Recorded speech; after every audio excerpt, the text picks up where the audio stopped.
പുറം രാജ്യങ്ങളിൽ പോയാൽ അവിടെ പ്ലേ സ്കൂളാണ്. ഇവിടെ പ്ലേ സ്കൂൾ എന്ന് പേരേ ഉള്ളൂ, കളിയല്ലാത്ത എല്ലാം അവിടെ ഉണ്ടാവും. ഒരു ഗസ്റ്റ് വീട്ടിലെത്തിയാൽ എങ്ങനെയാണ് ഡീൽ ചെയ്യേണ്ടത് എന്ന് ഇന്നേ വരെ നമ്മുടെ സിലബസിൽ ഷെയറിംഗ് എന്ന് പറഞ്ഞാൽ ഒറ്റപ്പൂതിയും കൊണ്ട് പോയാൽ ഗോളടിക്കാൻ ആർക്കും കഴിയില്ല.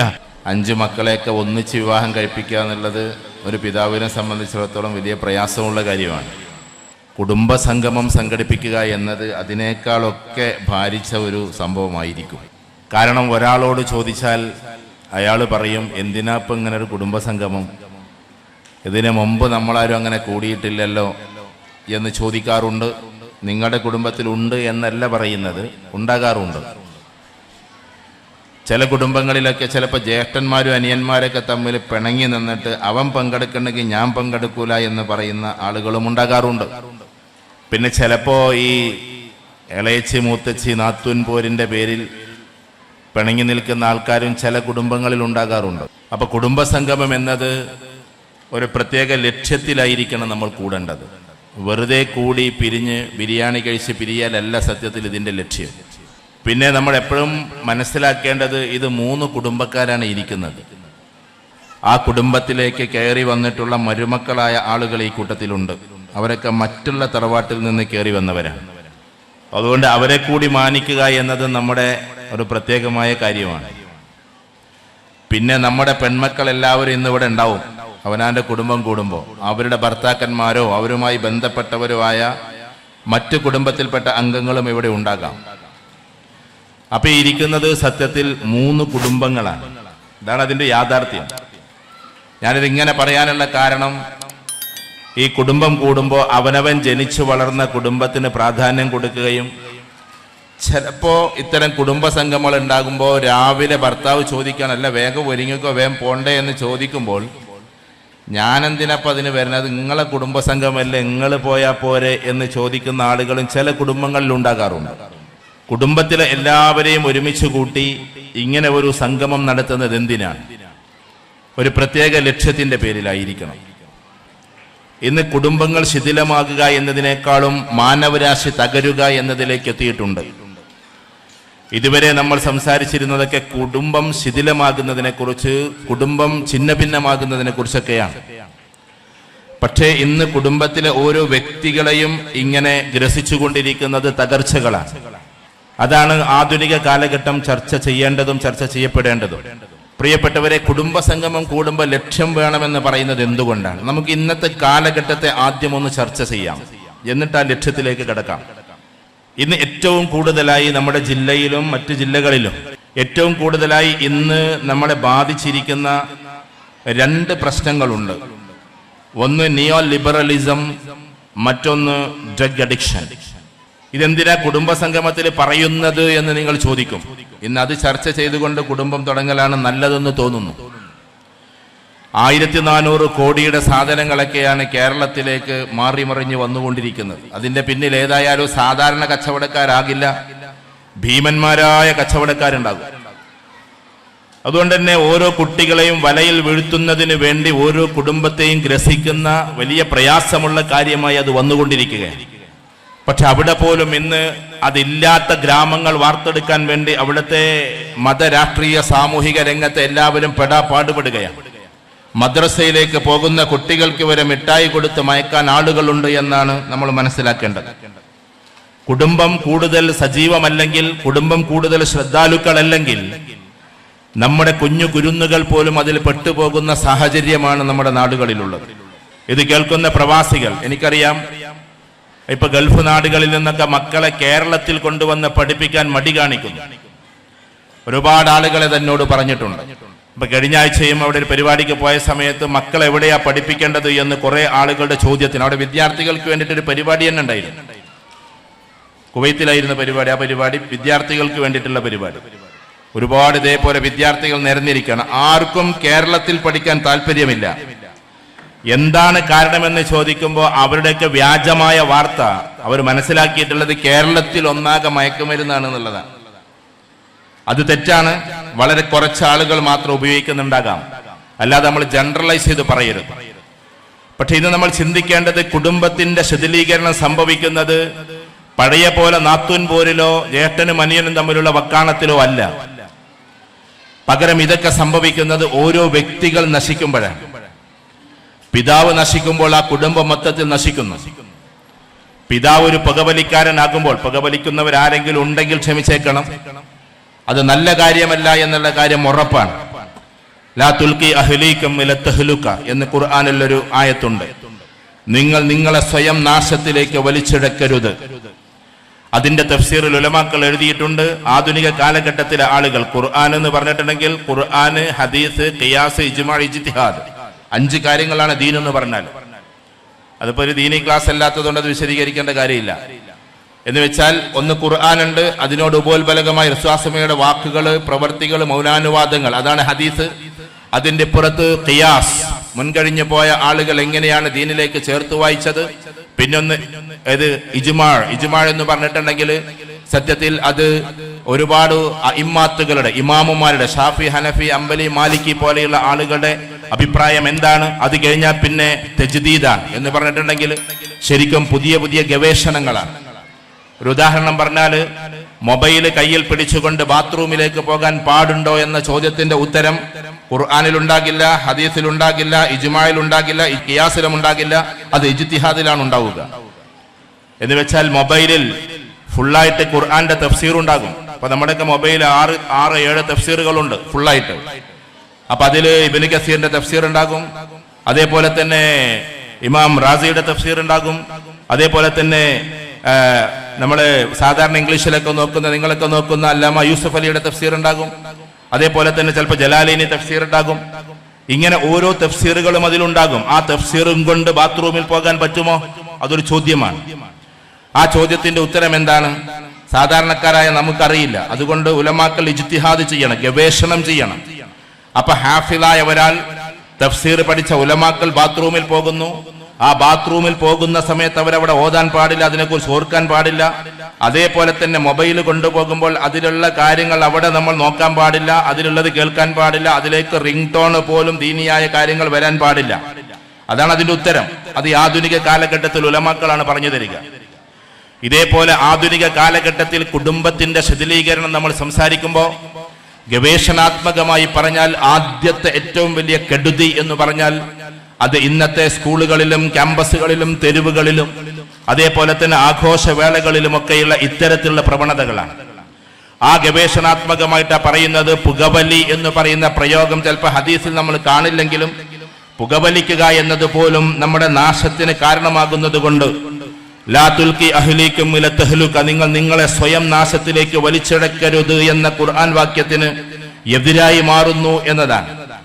അഥവാ സിഗരറ്റ് വലിച്ചു കഴിഞ്ഞാൽ ഉറപ്പായിട്ടും നിക്കോട്ടിൻ എന്ന് പറയുന്ന സാധനം നമ്മുടെ അകത്തേക്ക് കയറുമെന്നും അത് നമ്മുടെ ലിവറിനെയും മറ്റുള്ളതിനെയും ഒക്കെ വളരെ പ്രയാസപ്പെടുത്തുമെന്നും ആ പ്രയാസപ്പെടുത്തുന്നതിലൂടെ ഇൻടോക്സിക്കേഷൻ നടക്കുമെന്നും അത് പുറത്തേക്ക് പോകാതെ വരുമ്പോൾ ചിലപ്പോൾ ക്യാൻസറിസ്റ്റിക്കിന് അല്ലെങ്കിൽ ക്യാൻസറിന് അത് കാരണമാകുമെന്നും ഇതൊക്കെ അറിയാവുന്ന ഒരാൾ അത് വലിക്കാൻ പാടില്ല, ആര് വലിക്കുന്നുണ്ടെങ്കിലും. തന്നെയുമല്ല, നമ്മൾ സ്വയം അകത്തേക്ക് വലിക്കുന്നതിനേക്കാൾ കൂടുതൽ പുറത്തേക്ക് വിടുന്ന പുകയുണ്ടല്ലോ, ആ പുക നമ്മൾ കാറ് കയറ്റിയിട്ട്, കാറിന്റെ ഗ്ലാസുകൾ കയറ്റിയിട്ട് കേരളത്തിലൊക്കെ നമ്മൾ സഞ്ചരിക്കാവൂ. AC ഇടാൻ കഴിവില്ലാത്തവർ AC ഇട്ടിട്ട് പോകണം, എന്നാലെങ്കിലും അസുഖം കുറയുന്ന. കഴിവില്ലാത്തവർ എന്ന് പറഞ്ഞാൽ ഞാൻ പറയുന്നത് ഒരു AC ഉള്ള വണ്ടി വാങ്ങാൻ നല്ലത് എന്നാണ് വെപ്പ്. അതെന്താ അങ്ങനെ പറയാൻ കാരണം? ഇവിടെയുള്ള ഓരോ റോട്ടിലും കാർബൺ മോണോക്സൈഡ് എന്ന് പറയുന്നത് പരന്നിട്ട്, അഥവാ വണ്ടികളുടെ ഈ ഡീസലിൽ നിന്നും ഇതിൽ നിന്നും പോകുന്ന പുകകളെ കൊണ്ട് മലീമസമായിട്ട് ആ ശ്വാസം അകത്തേക്കെടുത്താൽ അധികം താമസിയാതെ ആളുകൾ ക്യാൻസർ രോഗികളാകുമെന്നുള്ള ഗവേഷണമാണ്. സത്യത്തിൽ കാറിന്റെ ഒക്കെ ഗ്ലാസ് കയറ്റി പോകുന്നതാണ് നല്ലത് എന്നവർ പറയുന്നത്. അപ്പൊ ഞാൻ പറഞ്ഞുകൊണ്ടിരിക്കുന്നത്, ഈ പുകവലി എന്ന് പറയുന്നത് അകത്തേക്ക് വലിക്കുന്നതിനേക്കാൾ കുറച്ചും കൂടി ശക്തമാണ് പുറത്തേക്ക് നമ്മൾ വിടുന്നത്. അത് വിട്ടിട്ട് നമ്മുടെ ചെറിയ കുട്ടികൾ, ഇപ്പൊ നിങ്ങൾ ക്യാൻസർ സെന്ററിലൊക്കെ പോയാൽ ഒരുപാട് ചെറിയ കുട്ടികൾക്ക് ക്യാൻസർ കാണാം. അവരെന്ത് കഴിച്ചിട്ടാണ് ക്യാൻസർ വന്നത്, അവരെന്ത് കഴിച്ചിട്ടാണ് അവർക്ക് കിഡ്നി രോഗം വന്നത്, ഇത് നമ്മൾ ചിന്തിക്കേണ്ടതാണ്. അപ്പൊ നമ്മുടെ കുട്ടികൾക്ക് പോലും അപകടമുണ്ടാക്കുന്ന അവസ്ഥയിൽ നമ്മൾ പുകവലിയിൽ നിന്ന് തുടങ്ങുന്നു. പഴയ കാലത്ത് കല്യാണ വീടുകളിലൊക്കെ സിഗരറ്റ് വിതരണം ചെയ്യുന്ന പണി പോലും ഞങ്ങൾ കുട്ടികൾക്ക് തരാറുണ്ടായിരുന്നു. പ്രത്യേകിച്ച് കല്യാണ ദിവസമോ അല്ലെങ്കിൽ തേട്ടം എന്ന് പറഞ്ഞൊരു പരിപാടി ഉണ്ട്. അന്ന് പുതിയാപ്പളന്റെ കൂടെ വരുന്ന ആളുകൾക്കും ബാക്കിയുള്ളവർക്കൊക്കെ സിഗരറ്റ് വിതരണം ചെയ്യലായിരുന്നു പണി. എത്ര വലിയ ആഭാസമായിരുന്നു എന്ന് ആലോചിച്ച് നോക്കിയാട്ടെ. അന്നിങ്ങനെ വിതരണം ചെയ്ത് നടക്കല. അത് ആരെ കയ്യിലാ തരിക? ഞങ്ങളെപ്പോലെയുള്ള 7-8 വയസ്സായ കുട്ടികളെ കയ്യിലാ തരിക എല്ലാവർക്കും സിഗരറ്റ് കൊടുക്കാൻ. ആ ഒരവസ്ഥയിൽ നിന്ന് മാറി ഇന്ന് സിഗരറ്റ് വലിക്കാർ കുറവാണ്. പക്ഷെ ആ സിഗരറ്റ് വലിയിൽ നിന്ന് അപ്പുറത്തേക്ക് ഹാൻഡ്സിന്റെ ഉപയോഗം കൂടി. ഹാൻഡ്സിന്റെ ഉപയോഗം കൂടിയപ്പോൾ എന്തായി മാറി? ഞാനിത് പറയുമ്പോൾ നിങ്ങൾക്ക് വേറൊന്നും തോന്നരുത്, കാരണം ഇന്നത്തെ കാലഘട്ടം അങ്ങനെയാണ്. ഹാൻഡ്സ് എന്ന് പറഞ്ഞാൽ ഒന്നെങ്കിൽ ഇവിടെ വെക്കും, അല്ലെങ്കിൽ സൈഡിൽ വെക്കും, അല്ലെങ്കിൽ സൈഡിൽ വെക്കും. വളരെ കുറച്ചാളുകൾ 20% മാത്രമാണ് മുകളിൽ വെക്കുക. ഇതാണ് അതിന്റെ കണക്ക്. അതുകൊണ്ട് തന്നെ ഇന്ന് റീജിയണൽ ക്യാൻസർ സെന്ററിലും മറ്റ് ക്യാൻസർ സെന്ററിലൊക്കെ പോകുമ്പോൾ 21, 22, 26 വയസ്സായ കുട്ടികൾക്ക് കവിളുകളിൽ ഓട്ടയായി വെള്ളം കുടിക്കുമ്പോൾ ഓട്ടയിലൂടെ വെള്ളം പുറത്തേക്ക് പോകുന്നത് നിതാന്തമായ കാഴ്ചയാണ്. അപ്പൊ ക്യാൻസറിന്റെ ഡോക്ടേഴ്സ് പറയുന്നത്, പ്രത്യേകിച്ചും പ്രിയപ്പെട്ട ഡോക്ടർ ഇക്ബാൽ, അദ്ദേഹം RCCയുടെ ചീഫ് ഡോക്ടറായിരുന്നു, അദ്ദേഹം ചീഫ് സർജൻ. അപ്പൊ അദ്ദേഹം പറയാറുണ്ട്, എന്നോട് തന്നെ പറഞ്ഞിട്ടുണ്ട്, നിങ്ങൾ പ്രസംഗിക്കുമ്പോൾ എങ്ങനെ തന്നെ പറഞ്ഞോ, ഹാൻഡ്സ് ഉപയോഗിക്കുന്ന 10 പേരുണ്ടെങ്കിൽ അതിൽ 8 പേർക്ക് എന്തായാലും ക്യാൻസർ വരും ഭാവിയിൽ. 2 പേര് മാത്രമേ അതിൽ നിന്ന് രക്ഷപ്പെടുകയുള്ളൂ. അപ്പൊ ഹാൻഡ്സ് ഉപയോഗിക്കുന്ന ആളുകൾക്ക് തോന്നും ഹാൻഡ്സ് ഉപയോഗിക്കാത്തവർക്കും ഈ അസുഖമൊക്കെ വരുന്നുണ്ടല്ലോ എന്ന്. അവർ മനസ്സിലാക്കേണ്ടത് 10 പേര് ഹാൻഡ്സ് ഉപയോഗിക്കാത്തവരെ എടുത്താൽ അതിൽ 8 പേരും ക്യാൻസറിൽ നിന്ന് രക്ഷപ്പെടും, 2 പേർക്കുണ്ടാകാൻ സാധ്യതയുണ്ട്. തലകുത്തനെയാണ്. എന്ന് വെച്ചാൽ ഹാൻഡ്സ് ഉപയോഗിക്കാത്ത 10 പേരിൽ 8 പേരും രക്ഷപ്പെട്ടേക്കാം, 2 പേർക്ക് ക്യാൻസർ വരാൻ സാധ്യതയുണ്ട്. അതിൽ തന്നെ മൗത്ത് ക്യാൻസർ വരാനുള്ള സാധ്യത വളരെ കുറവാണ്. ഏറ്റവും വികൃതമായ ക്യാൻസർ മൗത്ത് ക്യാൻസറാണ്. കാരണം നമുക്ക് പ്രോസ്റ്റേറ്റ് ക്യാൻസറോ അല്ലെങ്കിൽ ഉള്ളിൽ ക്യാൻസറോ എന്തെങ്കിലും ആണെങ്കിൽ അത് പുറത്തേക്ക് കാണില്ല. പക്ഷെ മനുഷ്യൻ കാണുമ്പോൾ വികൃതമാവൽ നമ്മുടെ കവിളുകളെല്ലാം ചെത്തിക്കളഞ്ഞിട്ട് അതെല്ലാം ഇല്ലാതെയാക്കുന്ന ക്യാൻസർ രോഗമാണ്. അതുകൊണ്ടാണ് അതിന്റെ റേഷ്യോ അങ്ങനെ പറയുന്നത്. അപ്പൊ ഞാൻ പറഞ്ഞു വരുന്നത്, നമ്മുടെ വീട്ടിൽ ശിഥിലമാകുമ്പോൾ അവിടെ നിന്ന് തുടങ്ങുന്നു എന്നതാണ്. ചെറിയ മക്കൾ പോലും അത് ഉപയോഗിച്ച് തുടങ്ങുന്നു. വേറൊരു കാര്യം എന്തെന്ന് ചോദിച്ചാൽ, ഞാൻ പറയുമ്പോൾ ഭീകരമായിട്ട് നിങ്ങൾക്ക് തോന്നരുത്, ഈ അടുത്തിടെ ഞാൻ മനസ്സിലാക്കിയതാണ്. എന്ന് വെച്ചാൽ ഒരു പ്രത്യേക ഗുളിക ഇറങ്ങിയിട്ടുണ്ട്, ഒരു മിഠായി പോലെയുള്ള സാധനമാണ്. അത് കഴിച്ചാൽ വളരെ ടേസ്റ്റ് ആണ്. പക്ഷെ ചെറിയ മക്കൾ കഴിച്ചിട്ടുണ്ടെങ്കിൽ വേറൊരു ലോകത്തേക്ക് പോവാൻ. അതെവിടുന്നാ കിട്ടണമെന്നറിയോ? ഏതോ ഒരാൾ ബൈക്കും കൊണ്ടുവരുന്നു, ഇതുവരെ കണ്ടിട്ടില്ലാത്ത ഒരാൾ. ആ ആള് വന്നിട്ട് ചോദിക്കാം, മോനെ ഇന്നടത്തേക്കുള്ള വഴി ഏതാണ്? അങ്ങോട്ട് സലാം പറയുമ്പോൾ ഇവർക്ക് നന്നായിട്ട് തോന്നും, അസ്സലാമു അലൈക്കും മോനെ. അപ്പൊ കുട്ടി വലൈക്കും അസ്സലാം. കുട്ടികളോട് അങ്ങോട്ട് സലാം പറയുമ്പോൾ കുട്ടിക്ക് വലിയൊരു ആവേശമാണ്. ചെറിയ മക്കൾക്ക് അങ്ങോട്ട് സലാം ചെല്ലണം. അതിന്റെ നിയമം വലിയവർക്ക് ഇങ്ങോട്ട് ചെല്ലണം എന്നാണ്. പക്ഷെ റസൂലുള്ളാഹിയുടെ സുന്നത്ത് കുട്ടികൾക്ക് അങ്ങോട്ട് ചെല്ലിരുന്നു എന്നതാണ്. ചെറിയ കുട്ടികൾക്ക് അങ്ങോട്ട് സലാം ചെല്ലുകയാണെങ്കിൽ ഭയങ്കര ആവേശമായിരിക്കും. വലിയ ആൾക്കാർ അങ്ങോട്ട് ചെല്ലണം, നമ്മൾ ഇങ്ങോട്ട് തന്നെ കാത്തിക്കരുത്, അത് നിയമമാണ്. പക്ഷെ അങ്ങോട്ട് ചെല്ലലാണ് റസൂലുള്ളാഹിയുടെ സുന്നത്ത്. അപ്പൊ അതുകൊണ്ട് തന്നെ കുട്ടികൾക്ക് ആദ്യം അങ്ങോട്ട് സലാം ചൊല്ലും. സലാം ചൊല്ലിയിട്ട് കുട്ടീനോട് ചോദിക്കാൻ, മോനെ ഇങ്ങോട്ടുള്ള വഴി എങ്ങനെയാണ്?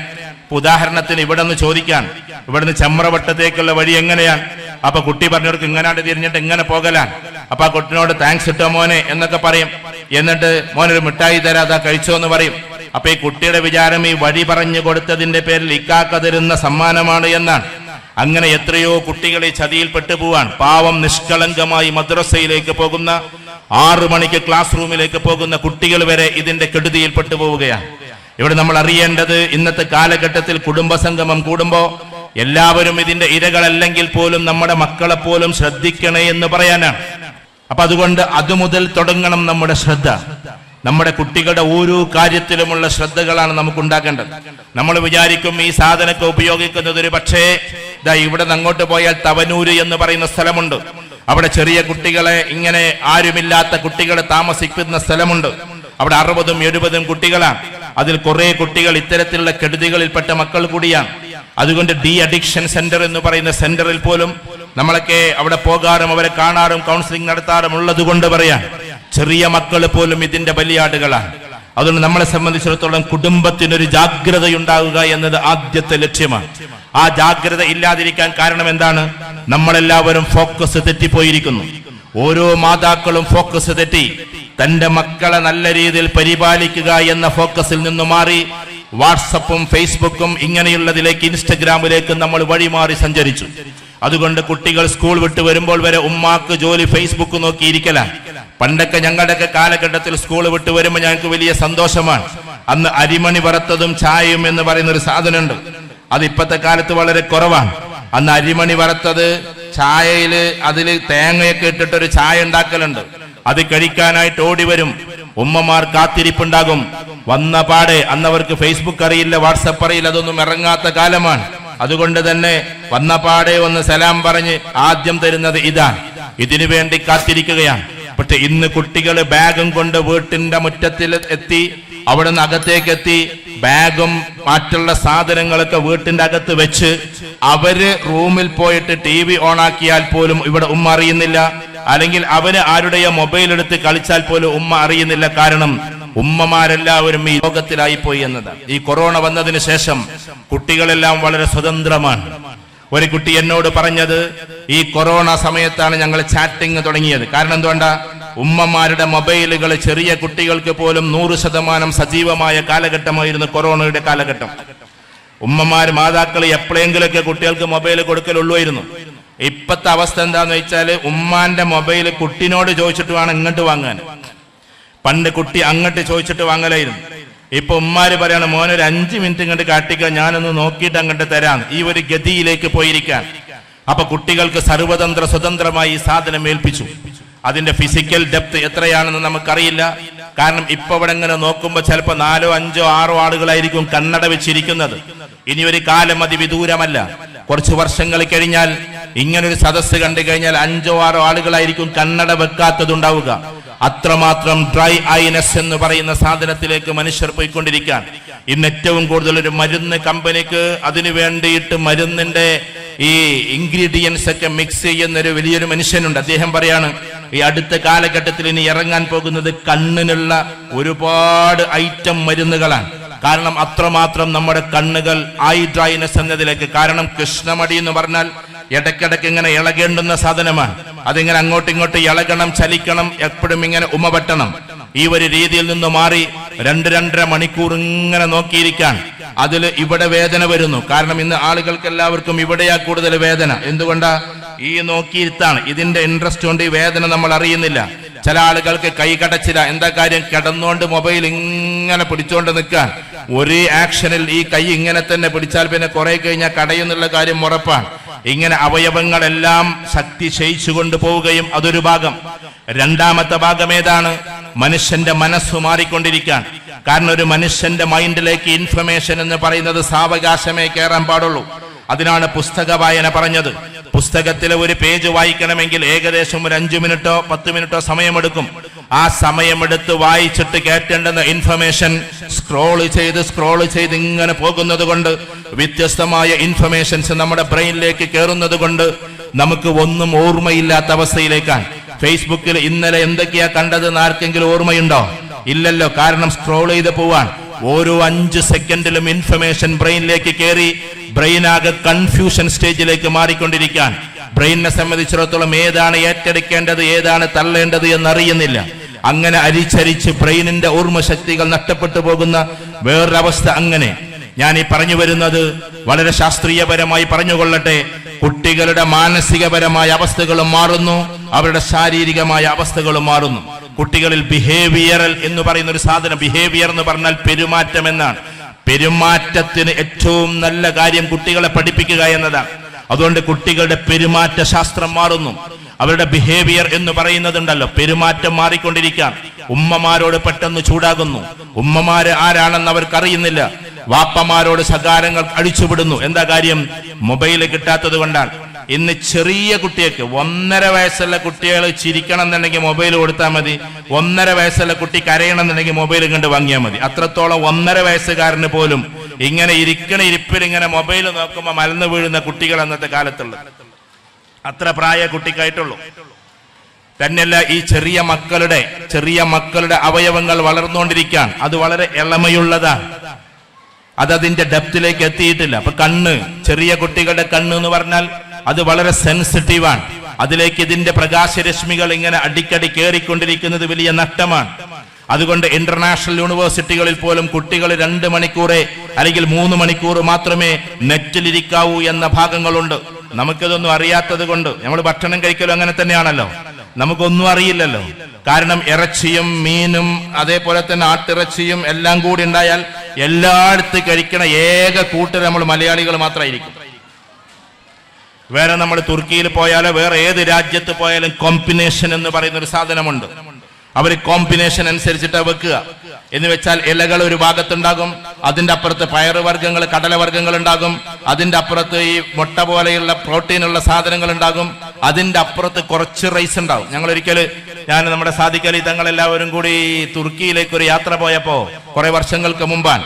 ആ സമയത്ത് ഞങ്ങൾ കുറെ ആൾക്കാരുണ്ട്, ഒരു 10-50 ആൾക്കാരുണ്ട്, ഒന്നിച്ച് ഹോട്ടലിലേക്കാണ്ട് കയറി. അപ്പൊ എവിടെക്കോ പോയിട്ട് വിശന്നിട്ടാണ് ഈ കയറുന്നത്. വിശന്നിട്ട് കയറി അവിടെ ഹോട്ടലിൽ ഭക്ഷണം ബുക്ക് ചെയ്തതാണ്.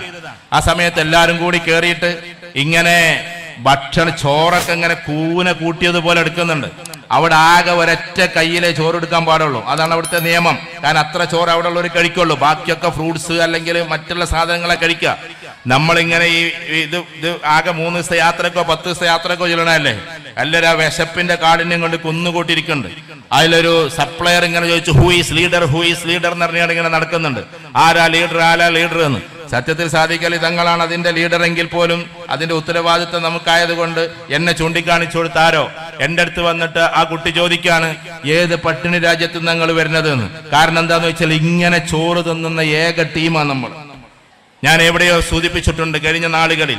എന്ന് വെച്ചാൽ കുടുംബത്തിൽ ശ്രദ്ധിക്കേണ്ടുന്ന കുറച്ച് കാര്യങ്ങളാണ്. ചെറിയ മക്കൾ രാവിലെ എഴുന്നേറ്റ് വരികയാണ്. 7 മണിക്കൂർ കിടന്നുറങ്ങിയിട്ട് അവർ വരുന്നത്. 7 മണിക്കൂർ കിടന്നുറങ്ങി വരുമ്പോൾ അവരുടെ കിഡ്നി ഏറ്റവും കൂടുതൽ ആവശ്യപ്പെടുന്നത് വെള്ളം എന്ന് പറഞ്ഞുകൊണ്ടാണ്. ഈ വെള്ളം എന്ന് പറയുന്ന കിഡ്നിയിലേക്ക് ആദ്യം തന്നെ നമ്മൾ കൊടുക്കുന്നത് കട്ടൻ ചായ. പഴയ ഉമ്മമാര് പറയാറുണ്ട്, എന്തിനാ പച്ചവെള്ളം ഇങ്ങനെ കുടിക്കുന്ന, ചായ കുടിച്ചു വെക്കാന്ന്. എത്ര തെറ്റാ പറഞ്ഞെന്നറിയോ? പച്ചവെള്ളമാ കുടിക്കേണ്ടത്, നേരെ ചായയല്ല കുടിക്കേണ്ടത്. അതുകൊണ്ട് വെള്ളം പോലും കൊടുക്കാൻ ശ്രദ്ധിക്കാത്ത മാതാപിതാക്കളെ നമ്മൾ.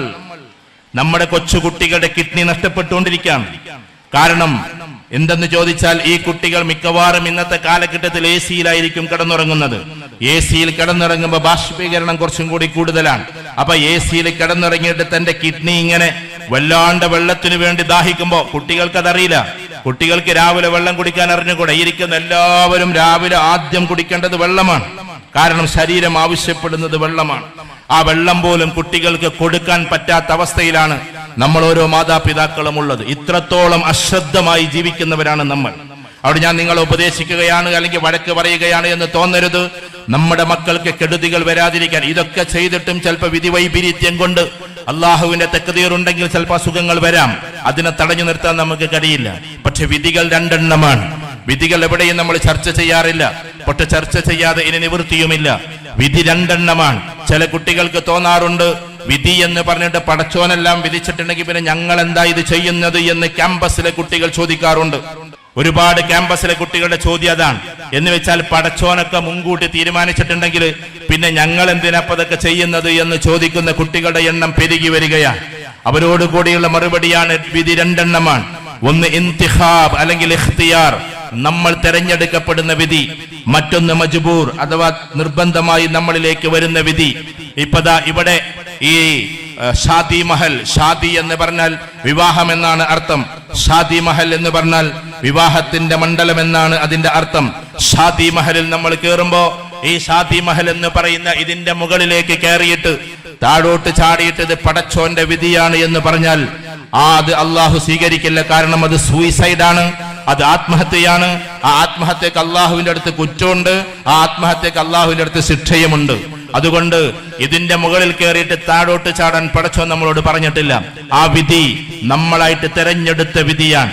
ഡ്രൈവ് ചെയ്യുന്ന സമയത്ത് വാഹനക്കൂട്ടത്തിന്റെ ഇടയിലൂടെ ഇങ്ങനെ ചേസ് ചെയ്തുകൊണ്ട് പോകുന്ന പയ്യൻ ആലോചിക്കേണ്ടതുണ്ട്, അവനവൻ കൊണ്ടു നടക്കുന്ന വിധിയാണ്. നമ്മുടെ നാടിന്റെ തൊട്ടപ്പുറത്ത് ഒരു പാവം പെൺകുട്ടി കല്യാണം കഴിഞ്ഞിട്ട് പിറ്റത്തെ ആഴ്ച ഭർത്താവിന്റെ ബൈക്കിൽ ഇരുന്നതാണ്. അവനാകട്ടെ ഏറ്റവും സ്ട്രോങ് പറക്കലിന്റെ ആളാണ്. ആ പറക്കൽ ഇങ്ങനെ പറന്നപ്പോ ഈ പെൺകുട്ടി പറഞ്ഞു, ഒന്ന് പതുക്കെ വിടുക, ഒന്ന് പതുക്കെ വിട്, എനിക്ക് പേടിയാകുന്നു. ആ കുട്ടി ആർത്താർത്ത് പറഞ്ഞുകൊണ്ടേയിരുന്നു. പക്ഷേ ഈ പയ്യന് പറയുന്നതിനനുസരിച്ച് സ്പീഡ് കൂട്ടിക്കൊണ്ടേയിരുന്നു. ഇത് അള്ളാഹുവിന്റെ വിധി എന്ന് പറയല്ലേ, ഇത് നമ്മളായിട്ട് കൊണ്ടുവരുന്ന വിധിയാണ്. ഇവൻ അങ്ങനെ സ്പീഡ് കൂട്ടി അവസാനം നിയന്ത്രണം വിട്ട പെൺകുട്ടി വീണു. ഉടനെ സ്പോട്ടിൽ മരിക്കുകയും ചെയ്തു. ആദവനാടിന്റെ അപ്പുറത്താണ് ഇത് നടന്നത് എങ്കിൽ ഈ ഓരോ കുട്ടികളും കാട്ടിക്കൂടുന്ന പേക്കൂത്തിന് ഇത് അള്ളാഹുവിന്റെ വിധിയാണെന്ന് പഴിചാരരുത്. നമ്മൾ നമുക്കായി വരുത്തിവരിച്ച ചില വിധികളുടെ പേരാണ് ഇത് എന്നതാണ്.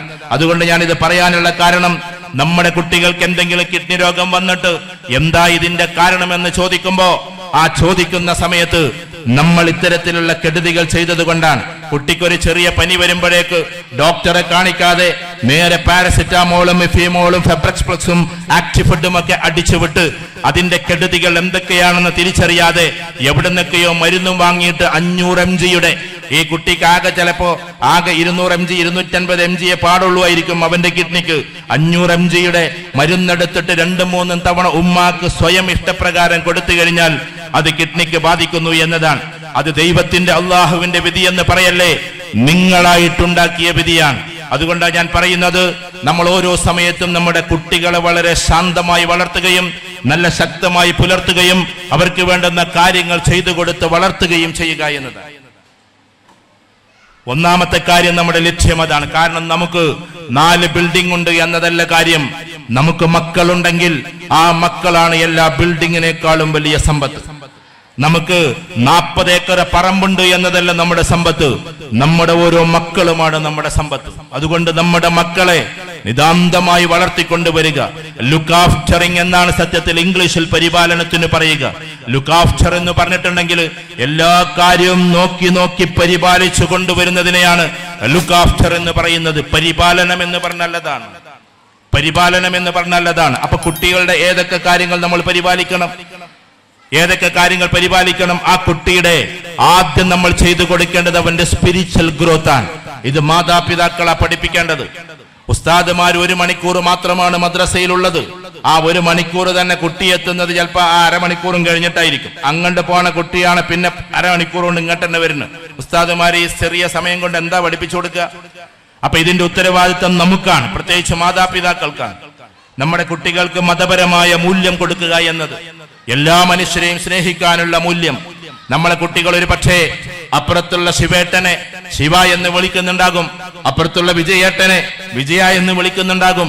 അപ്പൊ പഠിപ്പിച്ചു കൊടുക്കേണ്ടത് നമ്മളാണ്. മോനെ, വലിയവരെ ബഹുമാനിക്കുക എന്ന് പ്രവാചക തിരുമേനി സല്ലല്ലാഹു അലൈഹി വസല്ലമ പഠിപ്പിച്ചതിൽ ഇന്ന വലിയവർ എന്ന് പറഞ്ഞിട്ടില്ല, മുസ്ലിമീങ്ങളായ വലിയവർ എന്ന് പറഞ്ഞിട്ടില്ല. നമ്മളെക്കാൾ മൂത്തവരെ അഭിസംബോധന ചെയ്യേണ്ടത് ഇങ്ങനെയല്ലെന്ന് പഠിപ്പിക്കേണ്ടത് നമ്മൾ മാതാപിതാക്കളാണ്. അഥവാ ശിവൻ എന്ന് പറയുന്ന ആൾക്കൊരു പക്ഷേ 40-50 വയസ്സായിട്ടുണ്ടാകും. എന്നിട്ട് 13 വയസ്സായ കുട്ടിയാ പറഞ്ഞത് ശിവ എവിടുന്നാ വരുന്നത് എന്ന്. ഇത് അസംബദ്ധമാണ്. കാരണം എന്തെന്ന് ചോദിച്ചാൽ പ്രവാചക തിരുമേനി സല്ലല്ലാഹു അലൈഹി വസല്ലം പറഞ്ഞത്, നിങ്ങൾ വലിയവരെ സ്നേഹിക്കണം, ചെറിയവരെ സ്നേഹിക്കണം, വലിയവരെ ബഹുമാനിക്കണം, ഉലമാക്കളെ ആദരിക്കണം എന്നാണ്. ഉലമാക്കളെ ആദരിക്കണം എന്ന് പറയുമ്പോ അവിടെ ഒരു കണ്ടീഷൻ വെച്ചിട്ടുണ്ട്. ആലിമീന ഹഖ, ഹക്കായ ഉലമാക്കളെ നിങ്ങൾ ആദരിക്കണമെന്നാണ്. മറ്റു 2 സ്ഥലത്തും ഒരിക്കലും എന്തായിട്ടില്ല, നമുക്ക് കണ്ടീഷൻ പറഞ്ഞു തന്നിട്ടില്ല. അതുകൊണ്ട് വയസ്സ് മൂത്തവരെ എങ്ങനെയാണ് വിളിക്കേണ്ടത് എന്ന മൂല്യം പഠിപ്പിച്ചു കൊടുക്കേണ്ടത് നമ്മൾ മാതാപിതാക്കളാണ്. ഇതൊരിക്കലും സ്കൂളിൽ നിന്ന് അവർക്ക് കിട്ടില്ല.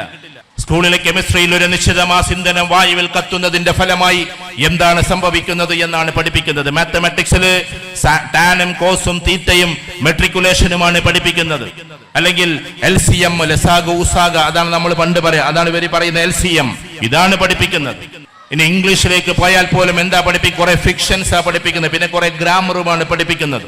ഒരു ഗസ്റ്റ് വീട്ടിലെത്തിയാൽ എങ്ങനെയാണ് ഡീൽ ചെയ്യേണ്ടത് എന്ന് ഇന്നേ വരെ നമ്മുടെ സിലബസിലില്ല. ഞാൻ സിലബസിനെ കുറ്റപ്പെടുത്തുകയല്ല, അതിന്റെ കുറവുകൾ ഉണർത്തുകയാണ്. 10-15 വർഷം മുമ്പേ ഫിൻലാൻഡിലെ സ്കൂൾ സിസ്റ്റമാണ് ഏറ്റവും ടോപ്പ് എന്ന് പ്രസംഗിച്ചത് എനിക്ക് ഓർമ്മയുണ്ട്. ഏതായിരുന്നാലും ശരി, കഴിഞ്ഞ മാസത്തിലാണ് നമ്മുടെ മുഖ്യമന്ത്രിയും സംഘവും ഫിൻലാൻഡിലേക്ക് അത് പഠിക്കാൻ വേണ്ടി പോയിട്ടുള്ളത്. കാലങ്ങൾ ഒരുപാട് വൈകി പോയിട്ടുണ്ട് നമ്മൾ. എന്താ അവിടുത്തെ പ്രത്യേകത? ഞാൻ ഫിൻലാൻഡിനെ ഉയർത്തുകയല്ല, 7 വയസ്സ് വരെ കുട്ടികളെ കൊണ്ട് എഴുതിപ്പിക്കരുത്, അതാണ് ആദ്യത്തെ പ്രത്യേകത. 7 വയസ്സിന് മുമ്പ് കുട്ടി എഴുതി തുടങ്ങരുത്, ഫുൾ കളിയായിരിക്കണം കുട്ടിക്ക്. ഒന്നാമത്തെ പ്രത്യേകത അതാണ്. 7 വയസ്സായാലേ കുട്ടികളെ കൊണ്ട് എഴുതിപ്പിക്കാവൂ. പക്ഷെ നമ്മുടെ നാട്ടിൽ കുറെ LKG UKG സിസ്റ്റം ഉണ്ട്. ആ സിസ്റ്റത്തിന് എതിര് പറയല്ല. 3 വയസ്സിൽ കുട്ടിയെ കൊണ്ട് തുമ്പിനെ കൊണ്ട് കല്ലെടുപ്പിക്കുമ്പോൾ എഴുതിപ്പിക്കാം. ടീച്ചേഴ്സിനും പണി അത് തന്നെ. ഈ കുട്ടി വീട്ടിൽ വന്നാൽ പേന തന്നെ പൊന്തുന്നുണ്ടാവില്ല, കുഞ്ഞി വിരലില്, അതിനെ കൊണ്ട് എഴുതിപ്പിക്കാണ്. അതോ മലയാളത്തിൽ ആദ്യത്തെ അക്ഷരം തന്നെ എടങ്ങേറ് പിടിച്ച ഒരു അക്ഷരവും അതും എഴുതിപ്പിച്ചുകൊണ്ടിരിക്കാം 3-ാം വയസ്സിൽ. ലോകത്തിൽ എവിടെയും ഈ 3-ാം വയസ്സിൽ എഴുതിപ്പിക്കലില്ല. പക്ഷെ ഇവിടെ ഇപ്പൊ എഴുതിപ്പിക്കല നിവൃത്തിയില്ല. കാരണം എല്ലായിടത്തും LKG UKG ആണ്. പുറം രാജ്യങ്ങളിൽ പോയാൽ അവിടെ പ്ലേ സ്കൂളാണ്. ഇവിടെ പ്ലേ സ്കൂൾ എന്ന് പേരേ ഉള്ളൂ, കളിയല്ലാത്ത എല്ലാം അവിടെ ഉണ്ടാവും. പ്ലേ സ്കൂൾ എന്ന് പറഞ്ഞാൽ കളിക്കാനുള്ള സ്കൂൾ എന്ന.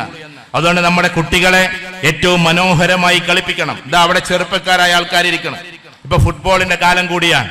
ഫുട്ബോൾ എന്ന് പറഞ്ഞാൽ ഇത് വളരെ ശ്രദ്ധിക്കണം. നിങ്ങൾക്ക് ചിലപ്പോൾ ഇഷ്ടമുണ്ടാവില്ല, സ്ത്രീകൾക്ക് പ്രത്യേകിച്ച്. എന്നാലും ലോകകപ്പൊക്കെ എല്ലാവരും കാണുന്നുണ്ടെന്നാ തോന്നുന്നത്. ഫുട്ബോൾ എന്ന് പറഞ്ഞിട്ടുണ്ടെങ്കിൽ ഞാൻ അതിന്റെ ഹറാമോ ഹലാലോ അതല്ല ചർച്ച. ഞാൻ വിവാദങ്ങൾ പ്രസംഗിക്കാറില്ല. ഞാനൊരു സംഘടനയും മെമ്പറല്ലാത്തത് കൊണ്ട് ഒരു സംഘടനയും കുറ്റപ്പെടുത്താറില്ല. ഞാൻ ഒരു സംഘടനയിൽ ഇന്നേ വരെ മെമ്പർഷിപ്പ് എടുത്തിട്ടില്ല, ലീഡർഷിപ്പ് എടുത്തിട്ടില്ല. അതുകൊണ്ട് എല്ലാവരുടെ പരിപാടിക്കും പോകാറുമുണ്ട്. ഞാൻ പറയുന്നത് എന്തെന്ന് വെച്ചാൽ, അങ്ങനെ ഒരു മനുഷ്യനെ വിവേചിച്ച് കാണൽ എന്റെ ഉദ്യോഗമല്ല. മനുഷ്യന്മാരെങ്ങനെ വേറെ, ഇപ്പൊ ഇതിൽ തന്നെ വ്യത്യസ്ത രാഷ്ട്രീയക്കാരുണ്ടാകും. രാഷ്ട്രീയപരമായി ചിലപ്പോൾ നമുക്ക് ചില കാരണങ്ങളെ കൊണ്ട് ചില ചേരികൾ ഉണ്ടാകാം. പക്ഷെ എന്നാലും തീവ്രമായ രാഷ്ട്രീയത്തിലേക്ക് നമ്മളില്ല. അതോടൊപ്പം തന്നെ മതസംഘടനയുടെ പേരിൽ അങ്ങോട്ടും ഇങ്ങോട്ടും തർക്കിക്കരുത്. കാരണം വ്യത്യസ്ത സംഘടനക്കാരെ ഈ കൂട്ടത്തിൽ ഇരിക്കുന്നുണ്ടാകും. നമ്മുടെ കുടുംബത്തിലേക്ക് മതസംഘടനയെ വലിച്ചിഴച്ചു കൊണ്ടുവരരുത്. കാരണം നമ്മൾ ചിലപ്പോൾ ഇതായിരിക്കും, നമ്മൾ ചിലപ്പോൾ അതായിരിക്കും, നമ്മൾ ചിലപ്പോൾ അപ്പുറത്തുള്ളതായിരിക്കും. ആ സംഘടനകളെ വലിച്ചിഴച്ചുകൊണ്ട് വീടുകൾക്കുള്ളിൽ പ്രശ്നങ്ങൾ ഉണ്ടാക്കലല്ല നമ്മുടെ ഉത്തരവാദിത്വം. അതുകൊണ്ട് തന്നെ ഞാൻ പറഞ്ഞോട്ടെ, ഫുട്ബോൾ എന്ന് പറഞ്ഞാൽ അതിനെ നല്ലൊരു വശം എടുത്തു കഴിഞ്ഞാൽ അത് കമാൻഡിങ് പവർ ഉള്ള ഒരു കളിയാണ്. Commanding power. 11 പേര് കളിക്കുന്ന സമയത്ത് കുട്ടികൾ ഇങ്ങനെ നിന്നിട്ട് ഓരോ സമയത്തും അങ്ങോട്ടിട്ടാ അങ്ങോട്ടിട്ട് കൊടുക്കടാ എന്നൊക്കെ പറയുന്നുണ്ട്. അപ്പൊ അവന്റെ പോസ്റ്റേഴ്സ് ഇങ്ങനെ ശ്രദ്ധിച്ചു നോക്കിക്കോ. കമാൻഡിങ് പവർ എന്ന് വെച്ചാൽ ആജ്ഞാപിക്കാനുള്ള ശക്തി അതൊരു മനുഷ്യൻ ഉണ്ടാക്കേണ്ടതാണ്. ഓരോ മഹല്ലും തകർന്നടിയുന്നത് എന്തുകൊണ്ടാണെന്നറിയോ? ആജ്ഞാപിക്കാനുള്ള ശക്തിയില്ലാത്ത ആളുകൾ കുറയുമ്പോഴാണ്. കലാപമുണ്ടാക്കാൻ ആളുകൾ ഉണ്ടാകും. മഹല്ലിൽ എഴുന്നേറ്റ് നിന്നിട്ട് ഇരിക്കവിടെ എന്ന് പറയാൻ ആളുണ്ടാകണം. ആ ഇരിക്കവിടെ എന്ന് പറയണമെങ്കിൽ ആ പറയുന്ന ആള് നല്ല മൂല്യമുള്ള ആളും ശക്തിയുള്ള ആളും മാന്യനായ ആളും നീതിപുറമുള്ള ആളുമായി ജനങ്ങൾ അംഗീകരിക്കുന്ന ആളാകുമ്പോ മോനെ ഇരിക്ക് എന്ന് പറയുമ്പോ ആ കുട്ടികൾ അവിടെ ഇരുന്നിരിക്കും. ആ ശക്തിയിലേക്ക് ഇയാളും വളർന്നു വരണം, ആ അനുസരണയിലേക്ക് അവരും വളർന്നു വരണം. ആജ്ഞാപന ശേഷി എന്ന് പറയുന്നത് മനുഷ്യർക്കുണ്ടാകേണ്ടതാണ്. മറ്റൊന്ന് ഷെയറിംഗ് ആണ് ഫുട്ബോൾ. ഷെയറിംഗ് എന്ന് പറഞ്ഞാൽ ഒറ്റപ്പൂതിയും കൊണ്ട് പോയാൽ ഗോൾ അടിക്കാൻ ആർക്കും കഴിയില്ല. അതുകൊണ്ട് അതിങ്ങനെ ഷെയർ ചെയ്ത് പോവലാണ്. 11 പേർക്കും പാസ് ചെയ്ത് പോയാലേ ഷെയറിംഗ്. ഇന്ന് ഒരു വീട്ടിൽ ഏതെങ്കിലും ഒരു ഗൾഫേരം വന്നാല് അയൽവാസിക്ക് ഒരു മിഠായും കൂടി കൊടുക്കാത്ത ഒരു കാലത്താണ് നമ്മളുള്ളത്. ഷെയറിംഗ് ഇല്ല. എല്ലാ മിഠായും മിൽക്കി മിസ്റ്റ് എടുക്കും കുട്ടികൾ, ഇത് എനിക്ക് വേണം. മറ്റേ എന്താ പറയാ, അതിന്റെ അപ്പുറത്ത് പിന്നെ വേറെ പിന്നെ മിഠായികളുണ്ട്, ഒക്കെ എടുത്തിട്ട് പറയും കുട്ടികൾ നമുക്ക് വേണം. എന്നിട്ട് അയൽവാസിക്ക് കൊടുക്കാതെ എല്ലാം കുട്ടികൾ തന്നെ കഴിക്കുക. ഷെയറിംഗ് എന്ന് പറയുന്ന കാര്യം ഉണ്ടാകണം. നമുക്ക് കിട്ടിയ സാധനം നമ്മുടെ മക്കളൊന്ന് ഒബ്സർവ് ചെയ്ത് നോക്കുക. മക്കൾക്ക് കിട്ടിയ കാര്യങ്ങൾ എല്ലായിടത്തും ഇങ്ങനെ കൊണ്ടേ കൊടുക്കുന്ന മക്കളുണ്ടാവും. എല്ലാവർക്കും ഇങ്ങനെ വീതിക്കുന്ന മക്കൾ. പോയിരുന്ന് ചിരിക്കണം, അവൻ അങ്ങനത്തെ ഒരാളാണ്. എന്റെ ചെറിയ മോനാണ് ഇരിക്കുന്നത്. പറഞ്ഞെന്താന്ന് വെച്ചാൽ കിട്ടിയത് ഇങ്ങനെ എല്ലാവർക്കും ഷെയർ ചെയ്യണം. ആ ഷെയർ ചെയ്യുന്ന അവസ്ഥയിലേക്ക് നമ്മുടെ മക്കൾ വളരണം. അത് ഏത് ശക്തിയുള്ളതായാലും ശരി. അപ്പൊ ഞാൻ പറയുന്നത് എന്തെന്ന് ചോദിച്ചാൽ അത് ഫുട്ബോളിലൂടെ ഉണ്ടാകും ഷെയറിംഗ്.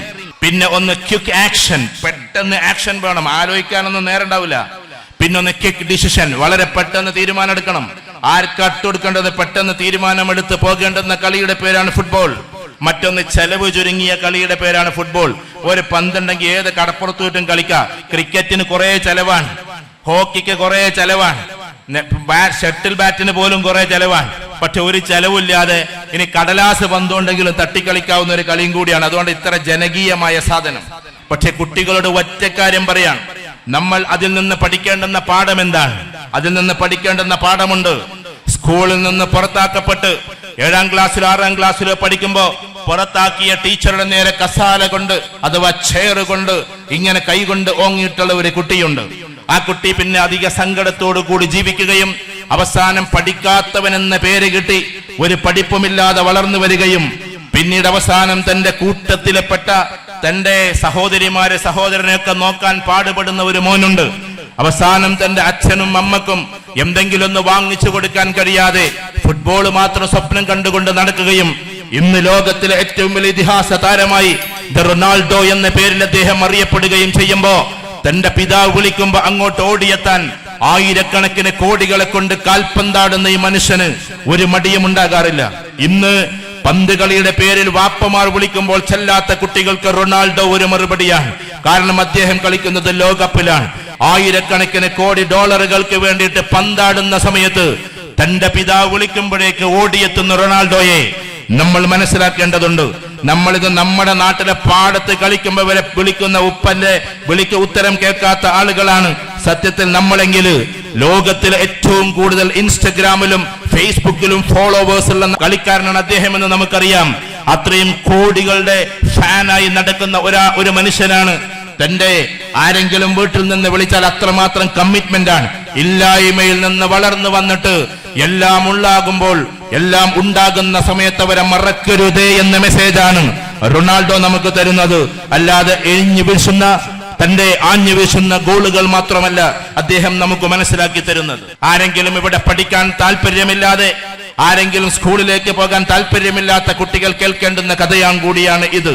അതോടൊപ്പം ദ ഷോർട്ട് ലെഗർ, കുഞ്ഞിക്കാലൻ എന്ന പേര് വിളിച്ചിട്ട് പലപ്പോഴും സ്കൂളിലേക്ക് പോകാൻ പറ്റാത്ത ഒരു കുട്ടി, കാലോ ചെറുത്, ശരീരവും ചെറുത്. അതുകൊണ്ട് അവന്റെ നടത്തം കണ്ടിട്ട് കുട്ടികൾ കളിയാക്കുമായിരുന്നു. അതുകൊണ്ട് തന്നെ പലപ്പോഴും സ്കൂളിലേക്ക് പോകാൻ മടിയായിരുന്നു കുട്ടിക്ക്. അങ്ങനെ ദ ഷോർട്ട് ലെഗർ, കുഞ്ഞിക്കാലൻ എന്ന വിളി കേട്ട് സ്കൂളിലേക്ക് പോകാൻ വിമ്മിഷ്ടപ്പെട്ട കുട്ടി അമ്മയോടടുക്ക് പറയും, ഞാൻ പോകൂല സ്കൂളിലേക്ക് എന്ന്. കാരണം പറയാതെ വളർന്ന കുട്ടിയാണ് ഇന്നത്തെ ലയണൽ മെസ്സി എന്ന പേരിൽ അറിയപ്പെടുന്ന ഇതിഹാസ താരമെന്ന് നമ്മൾ അറിയേണ്ടതുണ്ട്. നമ്മൾ മനസ്സിലാക്കേണ്ടത്, നമ്മൾ ആരെങ്കിലും ഇടിച്ചു താഴ്ത്തുമ്പോ, കുഞ്ഞിക്കാല എന്ന് വിളിക്കുമ്പോ, നിന്നെ കൊണ്ടൊന്നിനും കരുത്തില്ലെന്ന് കാണുമ്പോ, ലോകത്തിന്റെ ഉയരങ്ങളിലേക്ക് കുതിച്ചുയരാൻ കഴിവുള്ള കപ്പാസിറ്റിയുള്ള മക്കളായി ഈ കുടുംബത്തിലെ കുട്ടികളാകുന്നതിന് വേണ്ടിയിട്ടാണ് ഞാനിത് പറഞ്ഞുകൊണ്ടിരിക്കുന്നത്. ഒന്നുമില്ലായ്മയിൽ നിന്നും വളർന്നു വരുന്ന ആളുകൾ കളിയാക്കുന്നതിൽ നിന്നും ഉയർത്തെഴുന്നേറ്റ് വരുന്ന കുട്ടികളായി നമ്മൾ മാറണമെന്നാണ് ഞാൻ പറഞ്ഞുകൊണ്ടിരിക്കുന്നത്. ഞാൻ അദ്ദേഹത്തെ നേരിൽ കണ്ടിട്ടുണ്ട്, അദ്ദേഹത്തിന്റെ കളിയും നേരിൽ കണ്ടിട്ടുണ്ട്.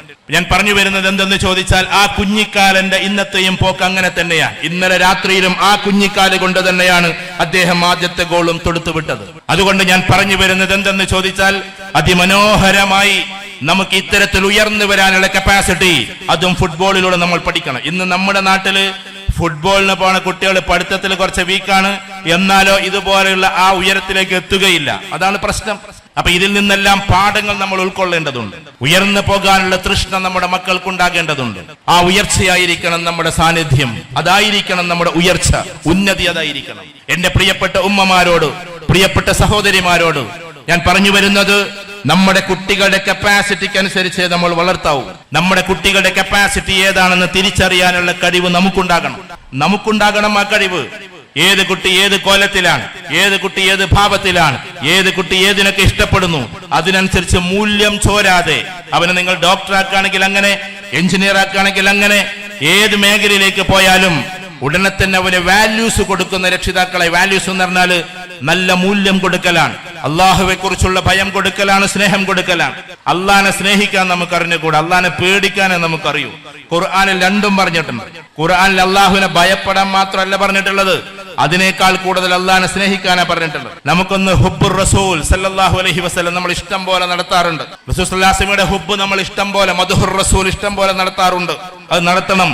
ഒരുപാട് വാനോളം ഉയർത്തി നമ്മൾ പറയണം. കാരണം അതിനും അപ്പുറത്തേക്ക് അള്ളാഹുവിന്റെ സൃഷ്ടികളിൽ ഒരാളുമില്ല എന്നതുകൊണ്ട്. പക്ഷെ എവിടെയെങ്കിലും ഹുബ്ബുല്ലാ എന്ന ടോപ്പിക് നിങ്ങൾ കണ്ടിട്ടുണ്ടോ? ആരെങ്കിലും പറയുന്നത് നമ്മൾ കേട്ടിട്ടുണ്ടോ? അള്ളാഹുവിനെ സ്നേഹിക്കാൻ നമ്മളോട് പറയുന്നുണ്ടോ? അതെവിടെയാണ് നമുക്ക് നഷ്ടപ്പെട്ടത്? ഹുബ്ബുല്ലാ എന്ന് പറയുന്ന ഒരു സാധനം ഖുർആനിൽ കിടക്കുന്നുണ്ട്. അശദ്ദു ഹുബ്ബൻ ലില്ലാ, അതിശക്തമായി അവർ അള്ളാഹുവിനെ പ്രണയിക്കുന്നവരാണ് എന്ന് അള്ളാഹു വിശുദ്ധ ഖുർആനിൽ മുഅ്മിനീങ്ങളെ കുറിച്ച് പറഞ്ഞിട്ടുണ്ട്. ആ സ്നേഹം നമുക്കുണ്ടെങ്കിൽ ബാങ്ക് വിളി കേൾക്കുന്ന സമയത്ത് ഏത് ക്രിക്കറ്റിന്റെ ലോകത്തിലാണ് നമ്മളെങ്കിലും എന്റെ അള്ളാഹുവാണ് വിളിക്കുന്നത് എന്ന തോന്നൽ നമുക്കുണ്ടാകും. ക്രിക്കറ്റ് കളി നമുക്ക് കാണാം, ഫുട്ബോൾ കളി കാണാം, കളിക്കാം. ഏറ്റവും കൂടുതൽ ഗോളുകൾ പിറക്കേണ്ടുന്ന കാലിൽ നിന്ന് തന്നെയാണ് ഏറ്റവും കൂടുതൽ സുജൂദും റുക്കൂകളും പിറക്കേണ്ടത് എന്ന് കൂടി നമ്മൾ മനസ്സിലാക്കേണ്ടതുണ്ട്. നമ്മൾ ഫുട്ബോൾ കളത്തിൽ ഇറങ്ങുമ്പോ ഏറ്റവും കൂടുതൽ ഗോൾ അടിക്കുന്നവർ നിങ്ങളായിക്കോ. പക്ഷെ അതോടൊപ്പം ഏറ്റവും വലിയത് എന്റെ അള്ളാഹുവാണെന്ന് മനസ്സിലാക്കി ആ അള്ളാഹുവിലേക്ക് തിരിയാനുള്ള ഭാഗം കൂടി നമുക്കുണ്ടായിരിക്കണം എന്നതാണ്. യൂസുഫുൽ ഖർദാവി ലോകത്തോട് വിട പറഞ്ഞു പോയി. ലോകത്തിലെ ഏറ്റവും വലിയ പണ്ഡിതന്മാരിൽപ്പെട്ട ഒരാളാണ്, ഖത്തറിലെ മഹാപണ്ഡിതൻ. അദ്ദേഹം ഈജിപ്ഷ്യൻ ആണെങ്കിലും അവസാന കാലഘട്ടം ഖത്തറിലായിരുന്നു. ഖത്തറിലെ ഫുട്ബോൾ എങ്ങനെയാണ് നടപ്പിലാക്കേണ്ടത് എന്ന് അദ്ദേഹം മരിക്കുന്നതിന് മുമ്പേ അവിടുത്തെ ചക്രവർത്തിക്ക് പറഞ്ഞു കൊടുത്തതായിരുന്നു. ആ വിഷയത്തിലേക്ക് ഞാൻ പോകുന്നില്ല. ഈ യൂസുഫുൽ ഖർദാവി ഒരിക്കൽ എഴുതി വെച്ചൊരു ലേഖനത്തിലുണ്ട്. എന്ന് വെച്ചാൽ അദ്ദേഹം ഒരു വലിയ ഫോട്ടോ കാണുകയാണ്. അത് ഏതോ മാധ്യമത്തിൽ കണ്ടതാണ്. എന്താ കണ്ടത്? 70-80 നിലയുള്ള വലിയൊരു ലോകത്തിലെ വലിയൊരു ബിൽഡിങ്ങിന്റെ പണി നടക്കുമ്പോ അതിന്റെ ക്രെയിന് വലിയ നീണ്ട അവസ്ഥയിൽ പുറത്തേക്ക് തെറിച്ചു നിൽക്കുകയാണ്. അതിലേക്ക് സാധനം കയറ്റാനുള്ള ക്രെയിനാണ് ആ നീണ്ടു നിൽക്കുന്നത്. ആ ക്രെയിനിന്റെ തലപ്പത്ത് ഏതോ ഒരു മനുഷ്യൻ നിസ്കരിച്ചു കൊണ്ടിരിക്കുകയാണ്. മഹാപണ്ഡിതൻ എഴുതി, ഈ ലോകത്തിൽ ഏറ്റവും കൂടുതൽ പ്രതിഫലം കിട്ടുന്നത് എവിടെ വെച്ച് നിസ്കരിക്കുമ്പോഴാണ്? മക്കയിലെ മസ്ജിദുൽ ഹറാമിൽ വെച്ചിട്ട് നിസ്കരിക്കുമ്പോഴാണ്. പക്ഷെ ഞാനൊരു കാര്യം പറഞ്ഞുകൊള്ളട്ടെ, ഈ മനുഷ്യന്റെ ഈ നിസ്കാരം കാണുമ്പോ അതിനേക്കാൾ വലിയ പ്രതിഫലമായിരിക്കും അള്ളാഹു അദ്ദേഹത്തിന് കൊടുക്കുക എന്നതാണ്. കാരണം പണിക്കാരാണ്, മേത്ത് ചളിയൊക്കെ ഉണ്ടാകാം, പക്ഷെ ചളിയൊന്നും നജസൊന്നുമല്ല, നമ്മളോ മണ്ണിൽ നിന്നുണ്ടായതാണ്. ചില ആൾക്കാർക്ക് ഒരു തോന്നലുണ്ട് മണ്ണുണ്ടായാൽ നിസ്കരിക്കാൻ പറ്റൂല. നജസ് എന്ന് പറഞ്ഞാൽ മണ്ണല്ല. ഒതു കിട്ടണില്ലെങ്കിൽ നമ്മള് ഒതുവിന് വെള്ളം കിട്ടണില്ലെങ്കിൽ ഉണ്ടാക്കേണ്ട സാധനം മണ്ണാണ്. അവിടെ നല്ല ശുദ്ധമായ മണ്ണുണ്ടാന്ന് വിചാരിച്ചിട്ട് ആർക്കും അങ്ങനെയുണ്ട്. ചില കൂലിപ്പണിക്ക് പോയാൽ നിസ്കരിക്കൂല, കാരണം ചളിയാണ് മണ്ണാണെന്ന് പറഞ്ഞിട്ട്. മണ്ണും ചളിയും നജസല്ലാന്ന്. നമ്മൾ കുറച്ചും കൂടി കിതാബോധിയവരോടൊന്ന് ചോദിക്കുക. ഫത്വൽ മൊയ്നിൽ പോലും പറയുന്നത്, നിങ്ങളൊരു ചാണകക്കുഴി എന്നല്ല അതിൽ പറയുന്നത്, ചാണകക്കുഴിയിലേക്ക് വീണു എന്ന് വെക്കുക. ആ ചാണകക്കുഴിയിൽ വീണിട്ട് ഇങ്ങനെ കഴുത്ത് വരെ ചാണകമാണ്, കയ്യും കാലും ഒക്കെ ചാണകത്തിൽ, തല മാത്രം പുറത്തേക്ക്. അത് നമുക്ക് കയറാനും പറ്റുന്നില്ല, ആരും അവിടെ കയറ്റാനും ഇല്ല എങ്കിൽ നിസ്കാരത്തിന്റെ സമയം ഇങ്ങനെ പോകുന്നു എന്ന് കണ്ടാൽ ആ ചാണകക്കുഴിയിൽ നിന്ന് തല കൊണ്ട് നിസ്കരിക്കണമെന്നാണ് വിധി. ചാണകക്കുഴിയിൽ നിന്ന് വിധി അതാണ്. അവിടെ അങ്ങനെ നിസ്കരിക്കണം. അതുവരേക്കും ആ ചാണകം നജസല്ല.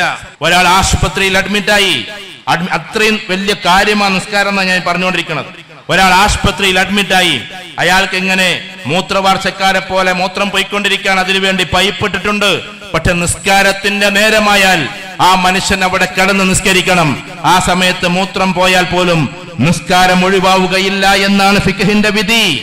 പിന്നെ എവിടുന്നാ നമ്മൾ നിസ്കാരം ഓഫാക്കാൻ നമുക്ക് പറ്റുക? നിസ്കാരം ഇല്ലാതെയാക്കാൻ നമുക്ക് പറ്റുക? ഇപ്പതാ ഇന്ന് കുറെ ആൾക്കാർ ചുരിദാറും സാരിയൊക്കെ എടുത്തിട്ടായിരിക്കും വന്നിട്ടുണ്ടാവുക. ഇന്നത്തെ ളുഹർ അവിടുന്ന് ഇവിടെ നിസ്കരിക്കൂല. ഞങ്ങൾ കുറ്റപ്പെടുത്തല്ലോ, ഇതൊക്കെ കുടും ചതിയാണ്. കാരണം എന്താന്ന് വെച്ചാൽ ഉള്ള ചുരിദാറും കൊണ്ട് നിസ്കരിച്ചോ, നിസ്കാരക്കുപ്പായം തന്നെ നിസ്കാരത്തിന് വേണമെന്ന് നിർബന്ധമൊന്നുമില്ല. ഫുള്ള് ശരീരം മറക്കണമെന്നേ ഉള്ളൂ. ചില പെൺകുട്ടികൾ കാണാൻ കല്യാണത്തിന്റെ അന്ന് മേക്കപ്പ് ഒക്കെ ഇട്ടിട്ട്, ഞാൻ കുറ്റപ്പെടുത്തല്ലേ, മേക്കപ്പ് ഒക്കെ ഇട്ടിട്ട് ഇങ്ങനെ തലേന്ന് മേക്കപ്പ് മാന് വന്നിട്ടുണ്ടാവും. എന്നിട്ട് സാധു ഇടങ്ങറായി നടക്കാവും. അന്നത്തെ സുബഹില്ല, അന്നത്തെ ളുഹറില്ല, അന്നത്തെ അസറില്ല. ഇനിത് ഭാവിയിൽ ഈ പ്രസംഗം യൂട്യൂബിൽ വരുന്നുണ്ടെങ്കിൽ എന്റെ ഇതര സമൂഹത്തിൽപ്പെട്ട സഹോദരന്മാര് ക്ഷമിക്കുക, ഞാൻ നിങ്ങളോടല്ല പറയുന്നത്, ഈ മുസ്ലിം കമ്മ്യൂണിറ്റിയോടാണ്. അപ്പൊ നമ്മൾ പുതുപെണ്ണായി ഇറങ്ങുന്ന സമയത്ത് അള്ളാഹുവിന്റെ മുമ്പിൽ സുജൂദിൽ വീണുകൊണ്ട് പോകാനാണ് നമുക്ക് താല്പര്യമുണ്ടാകേണ്ടത്. അതിനാണ് നമുക്ക് താല്പര്യമുണ്ടാകേണ്ടത്. ഓരോ സന്ദർഭങ്ങളിലും അങ്ങനെയാണ്, അത്രക്കും പ്രധാനപ്പെട്ടതാണ്. ഫ്ലൈറ്റിൽ ആളുകൾ പോകുമ്പോ ഞാൻ കണ്ടിട്ടുണ്ട് ഒരുപാട്. ഫ്ലൈറ്റിൽ പോകുമ്പോൾ ആളുകൾ നിസ്കരിക്കാതെ കാണങ്ങനെ പോണം. ഫ്ലൈറ്റിൽ നിസ്കരിക്കാൻ പറ്റൂല എന്നാണ് പലരുടെയും ധാരണ. അവിടെ മുസല്ലൊന്നും വിരിച്ചിട്ടൊന്നുമില്ല. പക്ഷേ നിങ്ങൾ ഫിഖ് പഠിക്കണം, ഉലമാക്കളോട് ചോദിക്കണം.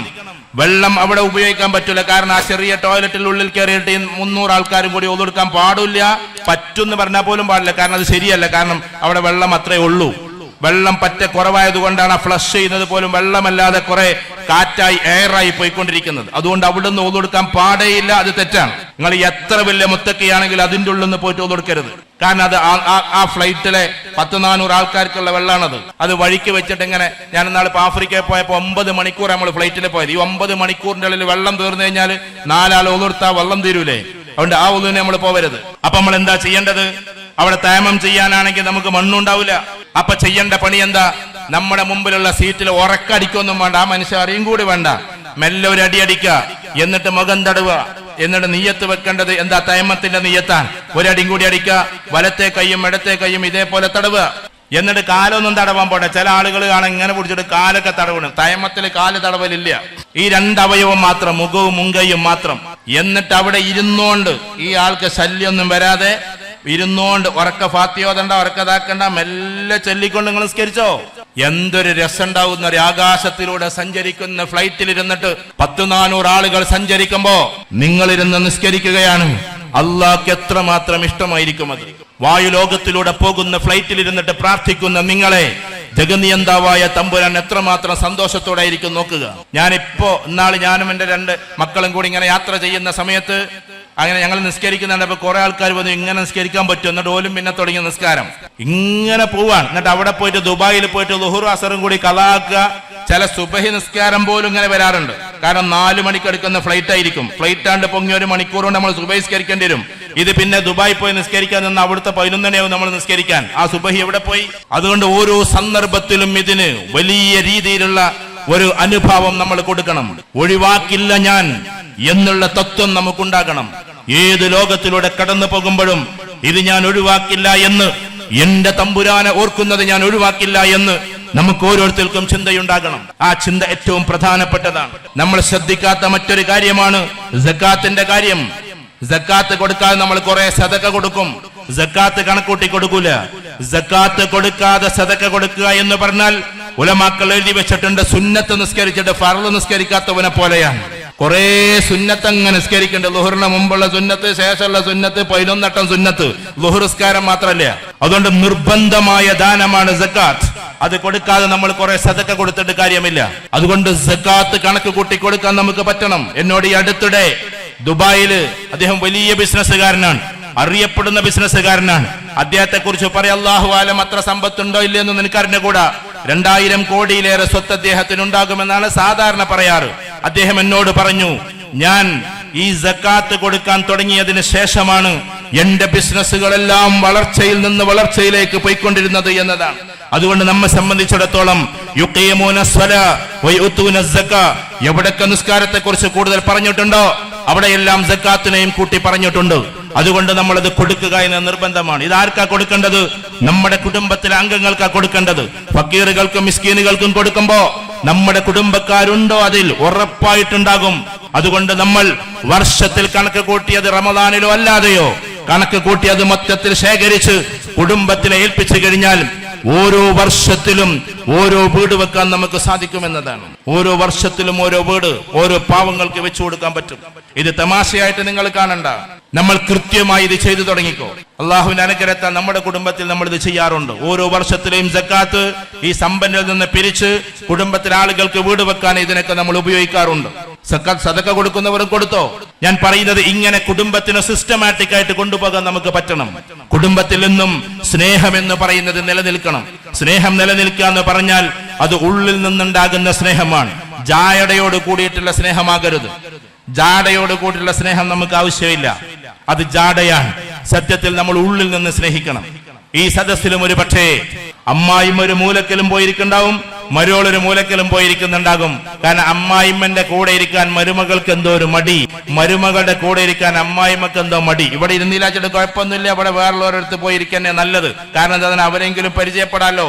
പക്ഷെ എന്നാലും ഒരു അകൽച്ചയുണ്ടാകാൻ പാടില്ല. പാവം ഇതായിരിക്കുന്ന ഉമ്മാമ്മമാര് മുമ്പില് ഇവരെന്തായാലും നിങ്ങൾ കൊടുത്തിട്ടുണ്ടാവും. എന്തിനായിരിക്കും? ഷാളണിയിക്കാനാണ്. ഇങ്ങോട്ട് കേട്ടില്ലെങ്കിൽ അവിടെ വെച്ചിട്ടെങ്കിലും നിങ്ങൾ ഷാളണിയിക്കും, ഉറപ്പാണ്.